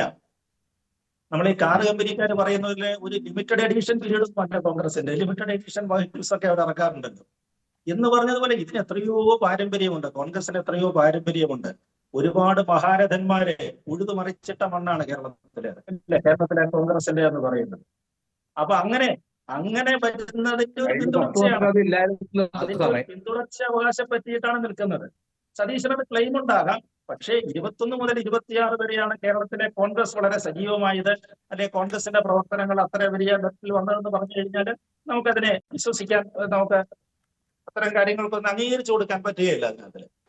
പിന്നെ രണ്ടാമത്തെ ഒരു വിഷയം എന്ന് പറഞ്ഞു കഴിഞ്ഞാല്, രേണുക പറഞ്ഞു വയനാട്ടില് ഇംഗ്ലീഷിലുള്ള പോസ്റ്റർ എഴുതി വെച്ചിരിക്കുന്നു എന്നുള്ളത്. ഒരു പക്ഷെങ്കിലും ദേശീയ നേതൃത്വത്തിന് മനസ്സിലാകാൻ വേണ്ടിയിട്ടായിരിക്കാം എന്നൊക്കെ പറഞ്ഞത്. ഞാൻ ഇപ്പോഴും വിശ്വസിക്കുന്നു, കോൺഗ്രസിനെ സ്നേഹിക്കുന്ന UDFനെ സ്നേഹിക്കുന്ന ഒരാളും ആത്മാർത്ഥയോട് ഒരു കോൺഗ്രസ്സുകാരനും അങ്ങനെ ഒരു പോസ്റ്റ് എഴുതി വെക്കത്തില്ല. അത് നമ്മൾ കഴിഞ്ഞ ദിവസം കണ്ടില്ല, വേറൊരു സ്ഥലത്ത് ഒരു ഇടതുപക്ഷ പ്രവർത്തകനാണ്, അത് ആ CCTV ദൃശ്യങ്ങൾ നമ്മൾ കണ്ടില്ല. അപ്പൊ അതുകൊണ്ട് തീർച്ചയായിട്ടും അതൊരു കോൺഗ്രസ് പ്രവർത്തകന്റെ വികാരമാണ്, പ്രവർത്തകനാണ് അത് ചെയ്തെന്നുള്ള കാര്യത്തില് ഒരിക്കലും ഞാനത്. പിന്നെ രണ്ടാമതാണ് ഘടകകക്ഷികൾ. UDFന്റെ വലിയ ഘടകകക്ഷി, വളരെ വിശ്വസനീയമായ പാർട്ട്ണറാണ്, എത്രയോ വർഷങ്ങളായിട്ട് നിൽക്കുന്നതാണ് ഇന്ത്യൻ മുസ്ലിം ലീഗ്. അവരുടെ അഭിപ്രായങ്ങൾ കേൾക്കണം എന്നുള്ള കാര്യത്തിൽ യാതൊരു സംശയമില്ല. അതേപോലെ തന്നെയാണ് ജോസഫ് ഗ്രൂപ്പിന്റെയും ഇസ്രായേലിന്റെയൊക്കെ RSPയുടെയൊക്കെ അഭിപ്രായം പറഞ്ഞൊക്കെ കാര്യങ്ങളുണ്ട്. പക്ഷേ കോൺഗ്രസിന്റെ നേതാവിനെ തെരഞ്ഞെടുക്കുന്ന കാര്യത്തിൽ കോൺഗ്രസ് ആണ് ഫൈനൽ അതോറിറ്റി എന്ന് പറയുന്നത്. അവര് നിശ്ചയിച്ചു കഴിഞ്ഞാൽ അദ്ദേഹം പിന്നെ UDFന്റെ മുഖ്യമന്ത്രിയായിട്ട് കൺവേർട്ട് ചെയ്യപ്പെടുകയാണ്, അല്ലെങ്കിൽ മാറ്റപ്പെടുകയാണ്, അല്ലെങ്കിൽ പേര് മാറ്റി വിളിക്കുകയാണ് നമ്മൾ ചെയ്യുന്നത്. അപ്പൊ അങ്ങനെ വിളിക്കുന്ന അവസരങ്ങളിൽ നിങ്ങൾക്ക് എന്തെങ്കിലും അഭിപ്രായം ഉണ്ടെങ്കിൽ പറയാം, അതിനകത്ത് കുഴപ്പമൊന്നുമില്ല. അതുകൊണ്ടാണ് ഇതിനകത്തിലെ അടിസ്ഥാന പ്രശ്നം എന്ന് പറഞ്ഞു കഴിഞ്ഞാൽ, കോൺഗ്രസിന്റെ പണ്ടോട്ടുള്ള പാരമ്പര്യം എങ്ങനെയാണ്, ഏതെങ്കിലും വ്യക്തിയെ മുന്നിൽ നിർത്തിയിട്ടാണോ കോൺഗ്രസ് ഇലക്ഷനെ നേരിടുന്നത്? ഒരു വ്യക്തിയെ മുന്നിൽ നിർത്തത്തില്ല, ഇന്ന ആളായിരിക്കും ഞങ്ങളുടെ മുഖ്യമന്ത്രി എന്ന് പറഞ്ഞിട്ടില്ല. പിന്നെ കരുണാകരനെ പോലെയോ ബഹുമാന്യായ ശ്രീ കെ കരുണാകരനെ പോലെയോ എ കെ ആന്റണിയെ പോലെയോ ഉമ്മൻചാണ്ടിയെ പോലെയുള്ള ആളുകൾ അത്തരത്തിലുള്ള വലിയ അത്യുന്നത പൊസിഷനിലുള്ള വ്യക്തികളാണെന്നുണ്ടെങ്കിൽ അത്തരം കാര്യം നമുക്ക് സംശയമില്ല. അവരൊക്കെയാണ് അതിനെ നയിക്കുന്നതെങ്കിൽ നമുക്ക് സംശയം വരുന്നില്ല. പക്ഷെ ഇതങ്ങനെയല്ല. അവരുടെ ഒരു രണ്ടാം നിരയാണ് ഇപ്പൊ ഇതിനകത്ത് വന്നിരിക്കുന്നത്. നമ്മള് അവരെ കുറച്ച് കണ്ടിച്ച് പറയല്ല. കെ സി വേണുഗോപാൽ സംഘടനാ ജനറൽ സെക്രട്ടറിയാണ്, രമേശ് ചെന്നിത്തല വർക്കിംഗ് കമ്മിറ്റിയിൽ ഉണ്ടായിരുന്നു, 28ാമത്തെ വയസ്സിൽ മന്ത്രിയായ ആളാണ്, അതുപോലെ വി ഡി സതീശൻ പ്രതിപക്ഷ നേതാവാണ്. പക്ഷേ രണ്ടാം നിരയാണ് അവര്. രണ്ടാം നിരയെ സംബന്ധിച്ചിടത്തോളം പറയുകയാണെന്നുണ്ടെങ്കിൽ ആരെയും പ്രൊജക്ട് ചെയ്തില്ല എന്നുള്ളതാണ് കോൺഗ്രസ് ഹൈക്കമാൻഡിന് വന്നിരിക്കുന്ന ഒരു പ്രശ്നം എന്ന് പറയുന്നത്. പ്രൊജക്ട് ചെയ്യാൻ പറ്റുകയുമില്ല. നമ്മളിതിനകത്ത് വിസ്മരിക്കപ്പെട്ടു പോകുന്ന ഒരു പേര് എനിക്ക് തോന്നുന്നു രമേശ് ചെന്നിത്തലയാണ്. ആരും കാര്യമായിട്ട് ചർച്ച ചെയ്യുന്നില്ല. അത് എന്തുകൊണ്ടാണെന്ന് എനിക്കത് മനസ്സിലാവുന്നില്ല. രമേശ് ചെന്നിത്തലയ്ക്കും എന്തുകൊണ്ടാണ് ഈ പറഞ്ഞ പ്രകടനങ്ങൾ നടത്തുന്ന രമേശ് ചെന്നിത്തലയ്ക്ക് വല്ല കുറവുണ്ടായിട്ടുണ്ടോ? ഞാൻ അദ്ദേഹത്തിന്റെ വീട്ടിനടുത്ത് ചെന്നിത്തലയ്ക്കടുത്താണ് ഞാൻ താമസിക്കുന്നത്. ഞാൻ അവിടെ ഉള്ള കുറച്ച് പ്രവർത്തകരൊക്കെ ഞങ്ങളുടെ അവര് പറഞ്ഞ് ഞങ്ങൾ എപ്പോഴും ഒരു സ്വാഭാവിക ചോയ്സ് ആയിരുന്നില്ലല്ലോ. അദ്ദേഹത്തിന് ഒരു അവസരം ഉണ്ടായിരുന്നു. നിർഭാഗ്യവശാൽ ആ അവസരത്തിൽ എന്തായാലും ഭരണം കിട്ടുന്ന ഒരു സാഹചര്യം ഉണ്ടായില്ല. പ്രതിപക്ഷ നേതാവായി വി ഡി സതീശൻ എത്തുന്നത് ആ പ്രതിസന്ധി ഘട്ടത്തിലാണ്. അതുകൊണ്ടാണ് അതിന് ഈ 21 മുതൽ 26 വരെയുള്ള വർഷം എന്ന് പറയുന്നത് ആ നിലയിൽ പ്രസക്തമാകുന്നതും പ്രാധാന്യം അർഹിക്കുന്നതും എന്ന ഒരു സാഹചര്യം കൂടി ഉണ്ടല്ലോ. ഞാൻ താങ്കളിലേക്ക് എത്താം. ശ്രീ എം ജയചന്ദ്രൻ കൂടി നമുക്കൊപ്പം ചേരുന്നു. ശ്രീ എം ജയചന്ദ്രൻ, നോക്കൂ, എവിടെ മുഖ്യമന്ത്രി എന്ന് ചോദിച്ചപ്പോൾ കോൺഗ്രസ് പാനലിസ്റ്റ് പറയുന്നു എവിടെ പ്രതിപക്ഷ നേതാവ്, ഇത്രയും ദിവസമായല്ലോ എന്നൊരു ചോദ്യം മുന്നോട്ട് വെക്കുകയാണ്. വലിയ ആശയക്കുഴപ്പം അവിടെ ഉണ്ടല്ലോ എന്ന് ചൂണ്ടിക്കാട്ടുന്നു. അതൊരു ന്യായീകരണമായി ഞാൻ എടുത്തിട്ടില്ല എങ്കിൽ പോലും താങ്കൾക്ക് എന്താണ് അതിന് പറയാനുള്ള അഭിപ്രായം? ഒന്നും പറയാനില്ല. കാരണം വസന്തിനോട് രേണു ചോദിച്ചത് അരി എത്ര എന്നാണ്. വസന്ത് മറുപടി പറഞ്ഞത് പയർ അഞ്ഞാഴി എന്നുമാണ്. അതിന് ഞാൻ എന്ത് പറയാനാണ്? ഞാൻ എന്തെങ്കിലും പറയേണ്ട കാര്യമുണ്ടോ? അത് നിങ്ങൾ തമ്മിൽ തീർത്താൽ മതി. എനിക്ക് അതിൻ്റെ അകത്ത് യാതൊന്നും പറയാനില്ല രേണു. കോൺഗ്രസിലെ ഈ ചർച്ചകൾ നീണ്ടുപോവുകയാണ്. അവിടെ ഇപ്പോൾ CPM-നെ സംബന്ധിച്ച് നോക്കിയാൽ പ്രതിപക്ഷ നേതാവ് ആര് എന്ന കാര്യത്തിലും ഒരു തീരുമാനത്തിലേക്ക് കാര്യങ്ങൾ എത്തിയില്ല എന്നതുണ്ട്. പിണറായി വിജയന്റെ മനസ്സിൽ എന്ത് എന്നത് കാത്തിരിക്കുന്നു എന്ന് തോന്നുന്നു. സംസ്ഥാന സമിതി യോഗം ഇന്ന് തുടങ്ങിയിട്ടുണ്ട്. ഇതിന്റെ ഉത്തരവാദിത്തം, തോൽവിയുടെ ഉത്തരവാദിത്തം ആർക്ക് എന്ന കാര്യത്തിലൊക്കെ ചർച്ച നടക്കുകയും തീരുമാനമെടുക്കുകയൊക്കെ വേണം. ഘടകകക്ഷികളെ സംബന്ധിച്ച് പ്രതിപക്ഷ നേതൃസ്ഥാനത്തേക്ക് പിണറായി വിജയൻ വേണ്ട എന്ന തരത്തിലൊക്കെയുള്ള ചർച്ചകൾ ഉണ്ട് എന്നതാണ് മനസ്സിലാക്കുന്നത്. അപ്പോൾ സാധ്യതകളെ താങ്കൾ എങ്ങനെയാണ് കാണുന്നത്? ഇപ്പോൾ മുഖ്യമന്ത്രി നാളെ പ്രഖ്യാപനം ഉണ്ടാകും എന്ന് കോൺഗ്രസ് തന്നെ പറഞ്ഞിരിക്കുന്നു, AICC പറഞ്ഞിരിക്കുന്നു. അപ്പോൾ മുഖ്യമന്ത്രി പ്രഖ്യാപനം ഉണ്ടായാൽ ഉടൻ തന്നെ പ്രതിപക്ഷ നേതാവ് സംബന്ധിച്ചുള്ള പ്രഖ്യാപനവും വേണമല്ലോ. ഉണ്ടാകുമായിരിക്കും. I don't just care. അത് അത്ര ഉള്ള അതിനകത്ത് പറയാൻ. എന്തിനാണ് ഇത്തരത്തില് നിങ്ങളുടെ ചർച്ച, ന്യൂസ് 18-ന്റെ ചർച്ച കേരളത്തിലെ പ്രതിപക്ഷവും അതിന്റെ പ്രതിപക്ഷ നേതൃസ്ഥാനവും ആണെങ്കിൽ ഇത്തരം ചർച്ചയ്ക്കൊക്കെ എന്തെങ്കിലും റിലവൻസ് പോലും അത്തരത്തിൽ ഇറലവന്റ് ആയിട്ടുള്ളൊരു കാര്യം ഒരു പാനലിസ്റ്റ് ചോദിക്കുകയാണെങ്കിൽ അതിന്റെ പുറകെ പിടിച്ചു തൂങ്ങി കിടക്കാൻ എനിക്ക് നേരമില്ല എന്നേ. അത്രേ ഉള്ളു കാര്യം അതിൻ്റെ അകത്ത്. ശരി, ഞാൻ താങ്കളിലേക്ക് തിരിച്ചെത്താം. ശ്രീ MS വേണുഗോപാൽ, നോക്കൂ, ഇവിടെ ഇപ്പോൾ ഒരു പ്രഖ്യാപനം നാളെ ഉണ്ടാകും എന്ന് കോൺഗ്രസ് പറഞ്ഞിരിക്കുകയാണ്. ഇത് ഒരു തീരുമാനം, ഒരു തീരുമാനത്തിലേക്ക് ഹൈക്കമാൻഡ് എത്തിയിട്ടുണ്ട്. അതിന്റെ പ്രഖ്യാപനം നാളെ മതി, ഇപ്പോൾ ഇത്രയും സംഘർഷഭരിതമായ ഒരു സാഹചര്യത്തിൽ വേണ്ട എന്ന് തീരുമാനിച്ചിട്ടുകൊണ്ടാകാം.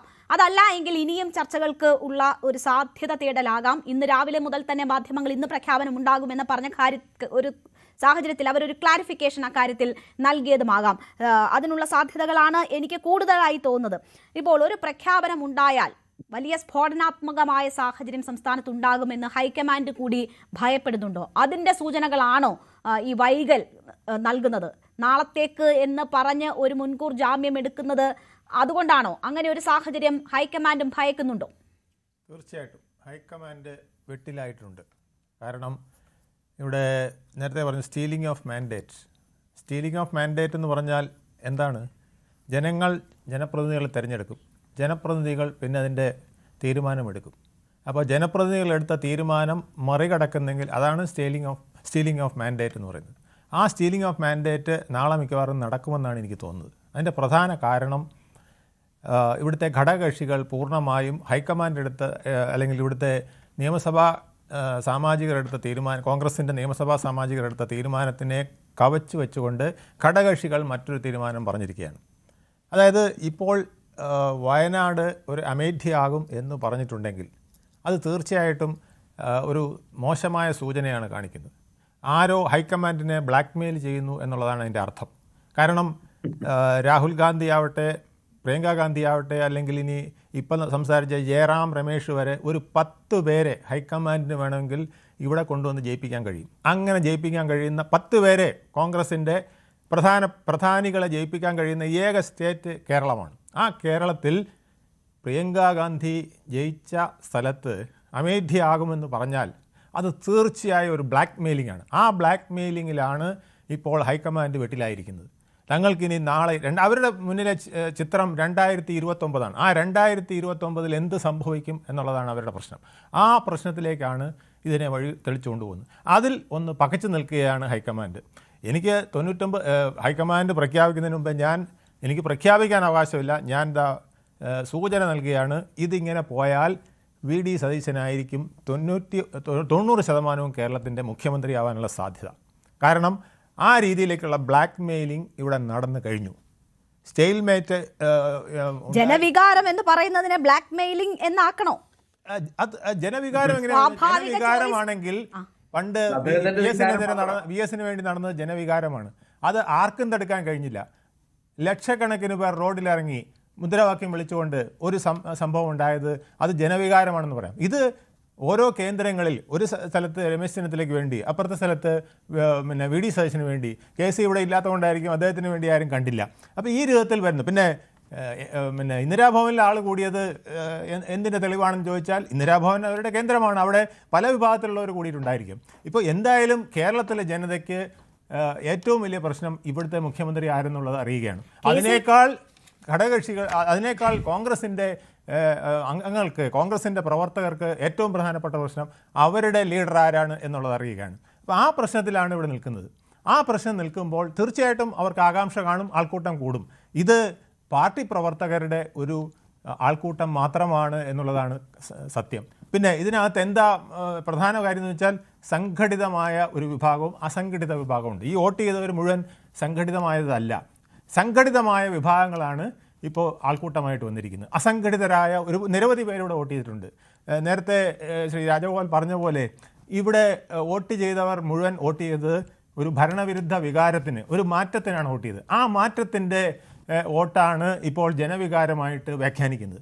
102 സീറ്റ് എന്ന് പറയുന്നത് കേരളത്തിൽ കോൺഗ്രസിന് ഉണ്ടാകാത്തൊരു കാര്യമാണ്. 77 ഉണ്ടായിട്ടുണ്ട്, പക്ഷേ അത് അച്യുതമേനോൻ്റെ ഭരണത്തിൻ്റെ പ്രതിഫലനമായിരുന്നു. അതിനുശേഷം കോൺഗ്രസിൻ്റെ നേട്ടമായിട്ട് പറയാവുന്ന ഒരു സംഗതി ഉണ്ടായിട്ടില്ല. ഇപ്പോഴുണ്ടായിരിക്കുന്നതും ഈ ഭരണവിരുദ്ധ വികാരം തന്നെയാണ്. ഒരു മാറ്റം വേണം. ആ മാറ്റം വളരെ ശക്തമായിരിക്കണം. ശക്തമായൊരു ഗവൺമെൻറ് വേണം. ആ ഗവൺമെൻറ് ഞങ്ങളുടെ പ്രതീക്ഷകൾക്കൊത്ത് പ്രവർത്തിക്കണമെന്ന് കേരളത്തിലെ ജനങ്ങൾ ആഗ്രഹിച്ചതിൻ്റെ പ്രതിഫലനമാണ് ഇപ്പോൾ വന്നിരിക്കുന്ന ഈ 102 സീറ്റ്. ശരി, അത് നിലനിർത്താൻ കോൺഗ്രസ്സിന് എന്ത് ചെയ്യാൻ കഴിയുമെന്നുള്ളതാണ് അവർ ആലോചിക്കേണ്ടത്. ഇതിനു മുമ്പ് പല പ്രാവശ്യം ഒരു കാര്യങ്ങൾ പറഞ്ഞു നിർത്തിക്കാം. പല സ്ഥലത്തും കോൺഗ്രസ്സിന് ഇതുപോലെ പ്രതിസന്ധി ഘട്ടങ്ങൾ ഉണ്ടായിട്ടുണ്ട്. മുഖ്യമന്ത്രി തീരുമാനിക്കുമ്പം പട്ടംതാണുള്ള വേണോ, ആർ ശങ്കർ വേണോ, കരുണാകരൻ വേണോ, ആൻ്റണി വേണോ, ഉമ്മൻചാണ്ടി വേണോ, രമേശ് ചെന്നിത്തല വേണോ, ഇത്തരത്തിലുള്ള പ്രശ്നങ്ങളൊക്കെ ഉണ്ട്. അത് 2 പേരിൽ നിൽക്കുമായിരുന്നു. ഇപ്പോൾ ഇത് 3 പേരിൽ വന്നു. ആ മൂന്നാമത് വന്നത് ഹൈക്കമാൻഡ് കൂടെ സപ്പോർട്ട് ചെയ്യുന്ന ആളാണോ എന്നുള്ളതാണ് ഇതിനകത്തെ പ്രശ്നം. അപ്പോൾ അങ്ങനെ വരുമ്പോൾ തീർച്ചയായിട്ടും ഹൈക്കമാൻഡിന് ഇതിനകത്തൊരു കൈയുണ്ട്. അപ്പോൾ ഹൈക്കമാൻഡിന് ഇതിന് മറുപടി പറയാൻ ചിലപ്പോൾ ബുദ്ധിമുട്ട് വന്നേക്കാം. അതുകൊണ്ടായിരിക്കും ഇന്ന് പ്രഖ്യാപിക്കാതെ നാളത്തെ ഹൈക്കമാൻഡിന് ഒരു കൈ അല്ല, മുഴുവൻ കൈ ഹൈക്കമാൻഡിന്റേതാണ് എന്ന് പറയേണ്ടി വരും. അല്ലെങ്കിൽ ഇങ്ങനെ ഒരു മത്സര രംഗത്ത് പോലും ഇല്ലാത്ത വ്യക്തികൾക്ക് വേണ്ടി ഇങ്ങനെ ഒരു ചർച്ച 10 ദിവസം നീട്ടിക്കൊണ്ടു പോകേണ്ടുന്ന കാര്യമില്ല. മാത്രമല്ല, ജനവികാരം എന്തുകൊണ്ട് തെരുവിലെന്ന് താങ്കൾ ചോദിക്കുമ്പോൾ മത്സര രംഗത്തില്ലാത്ത KC വേണുഗോപാലിന് വേണ്ടി കൈപൊക്കുന്ന MLA-മാരെയാണ് നമ്മൾ കാണുന്നത്. പ്രധാനപ്പെട്ട നേതാക്കന്മാരെല്ലാം അങ്ങനെ, മുൻ PCC അധ്യക്ഷന്മാർ അങ്ങനെ, വർക്കിംഗ് പ്രസിഡന്റ്മാരെങ്ങനെ, അങ്ങനെ മത്സര രംഗത്ത് പോലും ഇല്ലാത്ത ആളുകൾക്ക് വേണ്ടി ഇവരെല്ലാം കൈപൊക്കുമ്പോൾ ജനവികാരം അവർ തെരുവിൽ പ്രകടിപ്പിക്കുന്ന സ്വാഭാവികമായ നില ഉണ്ടാകുന്നതുമാകാം. എനിക്കറിയില്ല. എന്തായാലും നമുക്ക് അതിലേക്ക് വീണ്ടും ചർച്ചയിലേക്ക്. ശ്രീജിത്ത് പണിക്കർ, നോക്കൂ, കോൺഗ്രസ് ഈ വിധത്തിൽ പ്രതിസന്ധികൾ ഉണ്ടായിരുന്ന സംസ്ഥാനങ്ങൾ, അത് മധ്യപ്രദേശ് ആകട്ടെ, രാജസ്ഥാൻ ആകട്ടെ, അസം ആകട്ടെ, അവിടെയൊക്കെ സ്വീകരിച്ചിട്ടുള്ള, ഛത്തീസ്ഗഡ് ആവട്ടെ, അവിടെയൊക്കെ സ്വീകരിച്ചിട്ടുള്ള നിലപാടുകൾ എന്താണെന്ന് നമ്മളുടെ മുന്നിലുണ്ട്. ഹൈക്കമാൻഡ് നിശ്ചയിച്ചവർ ഭരണം നടത്തിയതിന് ശേഷം ആ സംസ്ഥാനത്തെ അവസ്ഥ എന്താണ് എന്നത് നമ്മൾ കണ്ടിട്ടുണ്ട്. അപ്പോൾ കേരളത്തിൽ അവർ പോലും പ്രതീക്ഷിക്കാത്ത വലിയൊരു മാൻഡേറ്റ് നൽകിയതിന് ശേഷം എടുക്കുന്ന തീരുമാനമാണ് അത്. ഞാൻ നേരത്തെ സൂചിപ്പിച്ച പോലെയുള്ള സംസ്ഥാനങ്ങളിലെടുത്ത സമീപനമാണ് എങ്കിൽ അതുണ്ടാക്കാൻ പോകുന്ന പ്രത്യാഘാതം എന്ത് എന്നതിൻ്റെ ബോധ്യത്തിൽ നിന്ന് ഒരു പുനർവിചിന്തനത്തിന് ഹൈക്കമാൻഡ് തയ്യാറാകുന്നു എന്നതാണോ ഈ നീണ്ടുപോകൽ സൂചിപ്പിക്കുന്നത്. താങ്കൾക്ക് എന്തു തോന്നുന്നു? രേണു, ഇത് പല രീതിയിൽ വ്യാഖ്യാനിക്കപ്പെടാം. ഇപ്പോൾ കെ.സി. വേണുഗോപാലാണ് മുഖ്യമന്ത്രി ആകുന്നത് എങ്കിൽ അത് ജനവികാരത്തിനെ അട്ടിമറിച്ചു എന്ന രീതിയിലത്തേക്ക് പിന്നീട് ഒരു പ്രചരണം ഉണ്ടാവുകയും ആ രീതിയിലത്തേക്ക് അതിനെ വ്യാഖ്യാനിക്കുകയും ചെയ്യാം.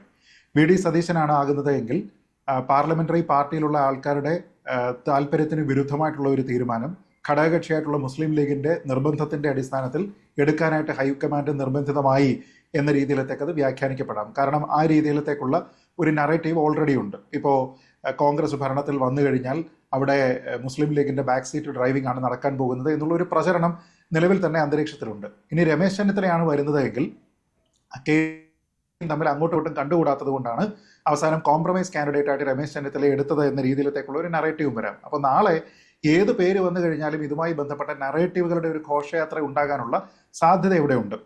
അപ്പോൾ അതുകൊണ്ട് ഈസി എസ്കേപ്പ് റൂട്ട് എന്ന് പറയുന്ന ഒരെണ്ണം ഇതിൽ കോൺഗ്രസ്സുകാർക്കോ ഹൈക്കമാൻഡിനോ ഇല്ല എന്നുള്ളത് ഒരു വശം.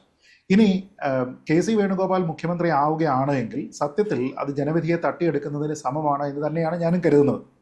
ഞാൻ അങ്ങനെ കരുതുന്നതിന് രണ്ട് കാരണങ്ങളുണ്ട്. ആദ്യമേ തന്നെ പറയട്ടെ, ഇവിടെ ശ്രീ വേണുഗോപാലാണെന്ന് തോന്നുന്നു പറഞ്ഞത്, ശരിയായിട്ടുള്ള തീരുമാനമെന്ന് പറയുന്നത് കോൺഗ്രസിന്റെ പാർലമെന്ററി പാർട്ടിയിലുള്ള ആൾക്കാർ, നിയുക്ത MLA-മാർ അവരുടെ നേതാവിനെ തെരഞ്ഞെടുക്കുന്നു എന്നുള്ളതാണ്. അപ്പോൾ അവർ തിരഞ്ഞെടുത്തിരിക്കുന്നത് കെ.സി. വേണുഗോപാലിനെ ആണ് എങ്കിൽ അതിന് വിരുദ്ധമായിട്ടുള്ള മറ്റേതൊരു തീരുമാനം എടുത്തു കഴിഞ്ഞാലും അത് ആ വികാരത്തിനെ അട്ടിമറിക്കലാണ് എന്ന്. അത് നോർമൽ കോഴ്സിൽ ശരിയാണ്. പക്ഷേ ഇവിടെ എനിക്ക് രണ്ട് പ്രധാനപ്പെട്ട പോയിന്റാണ് അതിൽ പറയാനുള്ളത്. ഒന്ന്, താൻ മുഖ്യമന്ത്രിയാകാനില്ല എന്ന് ഈ തെരഞ്ഞെടുപ്പിന്റെ പ്രചരണ ഘട്ടത്തിൽ പറഞ്ഞ വ്യക്തിയാണ് ശ്രീ കെ.സി. വേണുഗോപാൽ. എന്ന് വെച്ചാൽ UDF-ന് കോൺഗ്രസിന് ഇവിടെയുള്ള വോട്ടർമാർ കൊടുത്തിരുന്ന ഓരോ വോട്ടും കെ.സിക്കുള്ള മാൻഡേറ്റ് ആയിരുന്നില്ല, കെ.സി. മുഖ്യമന്ത്രിയാകാനുള്ള മാൻഡേറ്റ് ആയിരുന്നില്ല. കാരണം അദ്ദേഹത്തിന്റെ നിലപാട് നേരത്തെ തന്നെ പറഞ്ഞിരുന്നതാണ്. രണ്ട്, ഈ തെരഞ്ഞെടുപ്പിൽ MP-മാരാരും തന്നെ കേരളത്തിൽ മത്സരിക്കേണ്ട എന്ന തീരുമാനമെടുത്തിരുന്നത് ഹൈക്കമാൻഡാണ്. ശ്രീ സണ്ണി ജോസഫ് ഒരു മാധ്യമത്തിന് നൽകിയിരിക്കുന്ന അഭിമുഖത്തിൽ അദ്ദേഹം അത് സുവ്യക്തമായി പറയുന്നുണ്ട്. അദ്ദേഹം പറയുന്നത് ഇങ്ങനെയാണ്: ഇവിടെ ഒന്നിലധികം MP-മാർ മത്സരിക്കാനായിട്ട് താല്പര്യം പ്രകടിപ്പിച്ചു. അപ്പം ഞങ്ങൾ ആ കാര്യത്തിൽ തീരുമാനമെടുക്കുന്നില്ല എന്ന് പറഞ്ഞ് AICC തീരുമാനമെടുക്കട്ടെ എന്ന് പറഞ്ഞ് അത് ഹൈക്കമാൻഡിന് വിട്ടു. അതിൽ ഞങ്ങളോട് കൺസൾട്ട് ചെയ്യുക പോലും ഹൈക്കമാൻഡ് ചെയ്തിട്ടില്ല, തീരുമാനം ഹൈക്കമാൻഡിൽ നിന്നാണ് എന്ന് പറഞ്ഞു. അപ്പോൾ അങ്ങനെയാണ് എങ്കിലും ആ തീരുമാനമെടുക്കുന്നത് ഏത് ഘട്ടത്തിലാണ്? സ്ഥാനാർത്ഥി നിർണയം അടക്കമുള്ള പ്രചരണമടക്കമുള്ള ആ ഘട്ടത്തിലാണ്. എന്ന് വെച്ചാൽ ആ സമയത്തും ഇതിൽ കെ.സി. വേണുഗോപാൽ ചിത്രത്തിലില്ല. അപ്പോൾ ഓരോ വോട്ടും കോൺഗ്രസിന് UDF-ന് കിട്ടിയിരിക്കുന്നത് കെ.സി. വേണുഗോപാൽ മുഖ്യമന്ത്രിയാകട്ടെ എന്നുള്ള ജനഹിതത്തിന്റെ പ്രതിനിധീകരിക്കുന്നില്ല എന്നുള്ളതാണ് പ്രധാനം.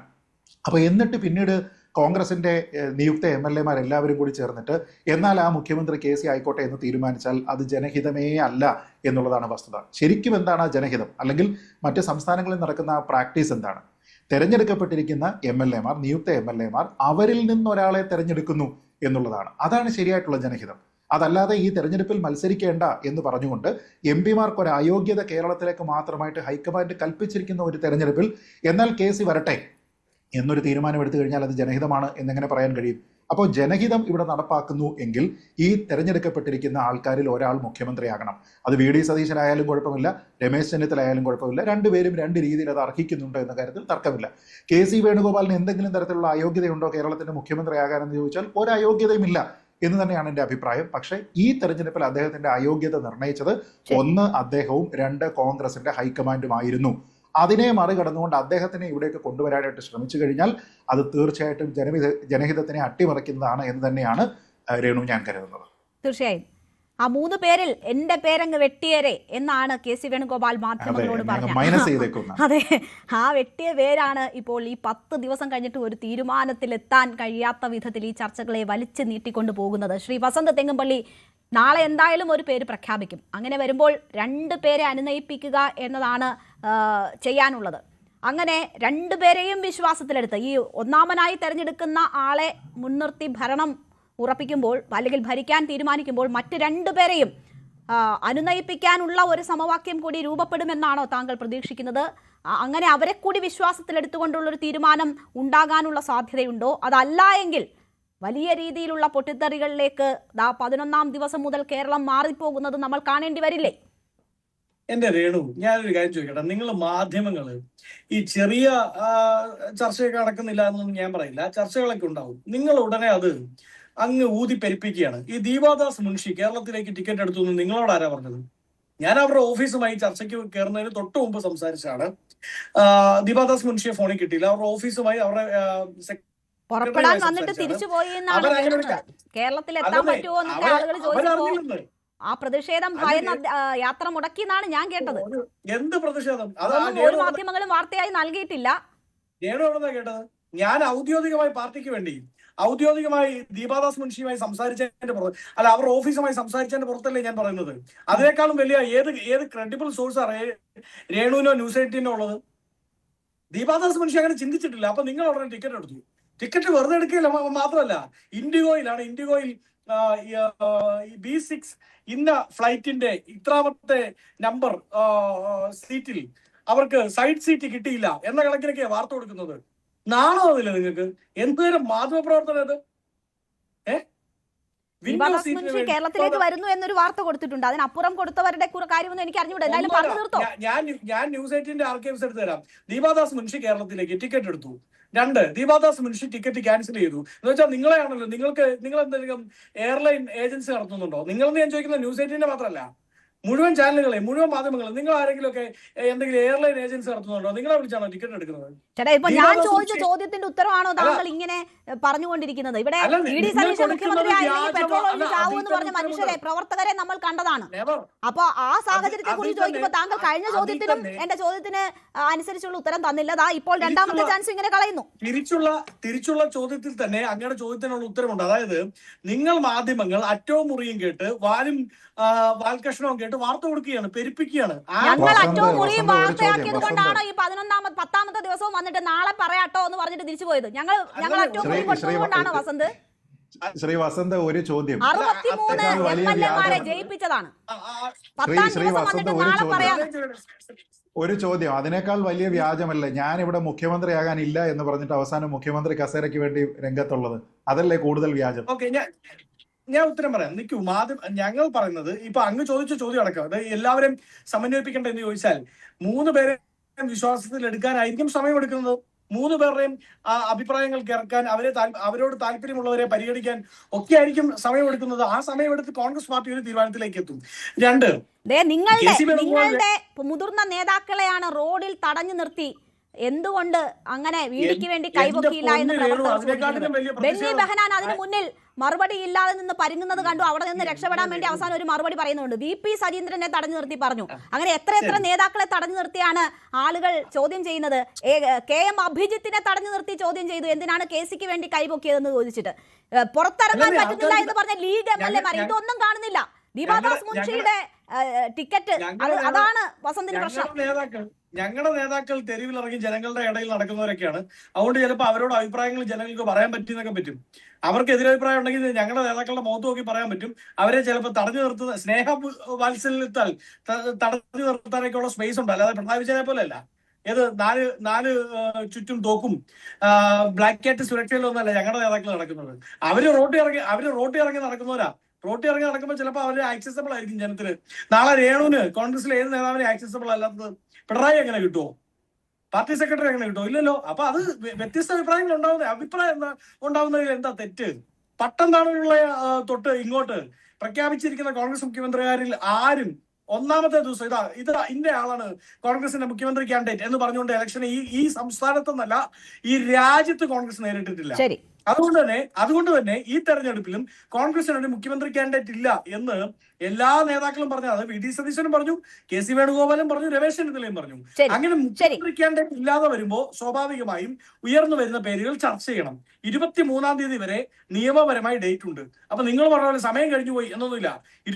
ഞാൻ അങ്ങനെ പറഞ്ഞിട്ടില്ല. ജനങ്ങളെ വെല്ലുവിളിക്കുന്നതിന് തുല്യമാണ്. ഞങ്ങൾക്ക് 23-ാം തീയതി വരെ സമയമുണ്ട്, ഞങ്ങൾക്ക് സൗകര്യമുള്ളപ്പോൾ ഞങ്ങൾ പറയുന്ന രീതിയിലുള്ള മറുപടി ജനങ്ങളെ വെല്ലുവിളിക്കുന്ന തുല്യമാണ്. കോൺഗ്രസിനെ വിശ്വസിച്ച് വോട്ട് ചെയ്ത പ്രവർത്തകരോടുള്ള വെല്ലുവിളിയും കൂടിയാണ്. ഞാൻ താങ്കളുടെ നമ്മുടെ സമയം തീരെ അവസാനിക്കുന്നതുകൊണ്ടാണ് ശ്രീ TK രാജഗോപാൽ ഈ അറം പറ്റുക എന്നൊക്കെ ഉണ്ടല്ലോ, അതുപോലെ KC-യുടെ വാക്ക് അറം പറ്റുമോ? 3-1 എന്റെ പേരങ്ങ് വെട്ടിയേക്കൂ എന്ന് പറഞ്ഞത്. അതാണ് ഞാൻ പറഞ്ഞതല്ലേ, കോൺഗ്രസ് ഒരാളെ മുന്നിൽ നിർത്തിയിട്ട് ഇന്ന ആളാണ് മുഖ്യമന്ത്രി എന്ന് പറഞ്ഞിട്ട് ചർച്ച ചെയ്തിട്ട് പിന്നെ അങ്ങനെ അല്ലെ പ്രൊജക്ട് ചെയ്തിട്ട് അങ്ങനെ തെരഞ്ഞെടുപ്പ് നേരിടാറില്ല. KC വേണുഗോപാൽ അദ്ദേഹത്തിന്റെ വ്യക്തിപരമായ അഭിപ്രായം പറഞ്ഞിരിക്കുന്നു. ശരിയാണ്, ഞാൻ എന്റെ പേര് വെട്ടിയാൽ എന്നെ മൈനസ് ചെയ്തേര് ഞാനില്ല എന്ന് അദ്ദേഹം നേരത്തെ പറഞ്ഞതാണ്. സത്യമാണ് അത്തരം കാര്യങ്ങൾ. പക്ഷെ അസാധാരണമായ സാഹചര്യം ഉണ്ടായിരിക്കുന്നു. മറ്റ് 2 പേര് തമ്മിൽ അസാധാരണ ഒരു സാഹചര്യം ഉണ്ടാകുന്നു എന്നൊരു പക്ഷേ ഹൈക്കമാൻഡ് മനസ്സിലാക്കിയിട്ടുണ്ടാകും. നമ്മളിതൊരു KC വേണുഗോപാൽ ഒരു വ്യക്തിയെ ഇവിടെ നിന്ന് മാറ്റി നിർത്തുക. ഹൈക്കമാൻഡാണ് ഇത്തരം കാര്യങ്ങളിൽ ഒരു ഫൈനൽ തീരുമാനം എടുക്കുന്നത്. അദ്ദേഹം ശരിയാണ്, അദ്ദേഹത്തിന്റെ അതിന്റെ രണ്ടാമത്തെ ആളാണ്, അതൊക്കെ സമ്മതിക്കാം. പക്ഷേ സംഘടനാ സെക്രട്ടറി എന്നുള്ളത് രണ്ടാമത്തെ ആളെന്നുള്ളത് തന്നെ നമുക്ക് പരിഗണന കൊടുക്കാം. പക്ഷെങ്കിൽ പ്രതിപക്ഷ നേതാവും മുൻ പ്രതിപക്ഷ നേതാവും ഇവരിൽ തന്നെ ആശയക്കുഴപ്പം നിൽക്കുന്നുണ്ട്. ഇവരിൽ ആരാകും എന്നുള്ള കാര്യത്തിലും ആശയക്കുഴപ്പം നിൽക്കുന്നുണ്ട്. അവർ രണ്ടുപേരും ആരുടെയും പ്രൊജക്ട് ചെയ്തുകൊണ്ടാണോ ചെയ്തത്?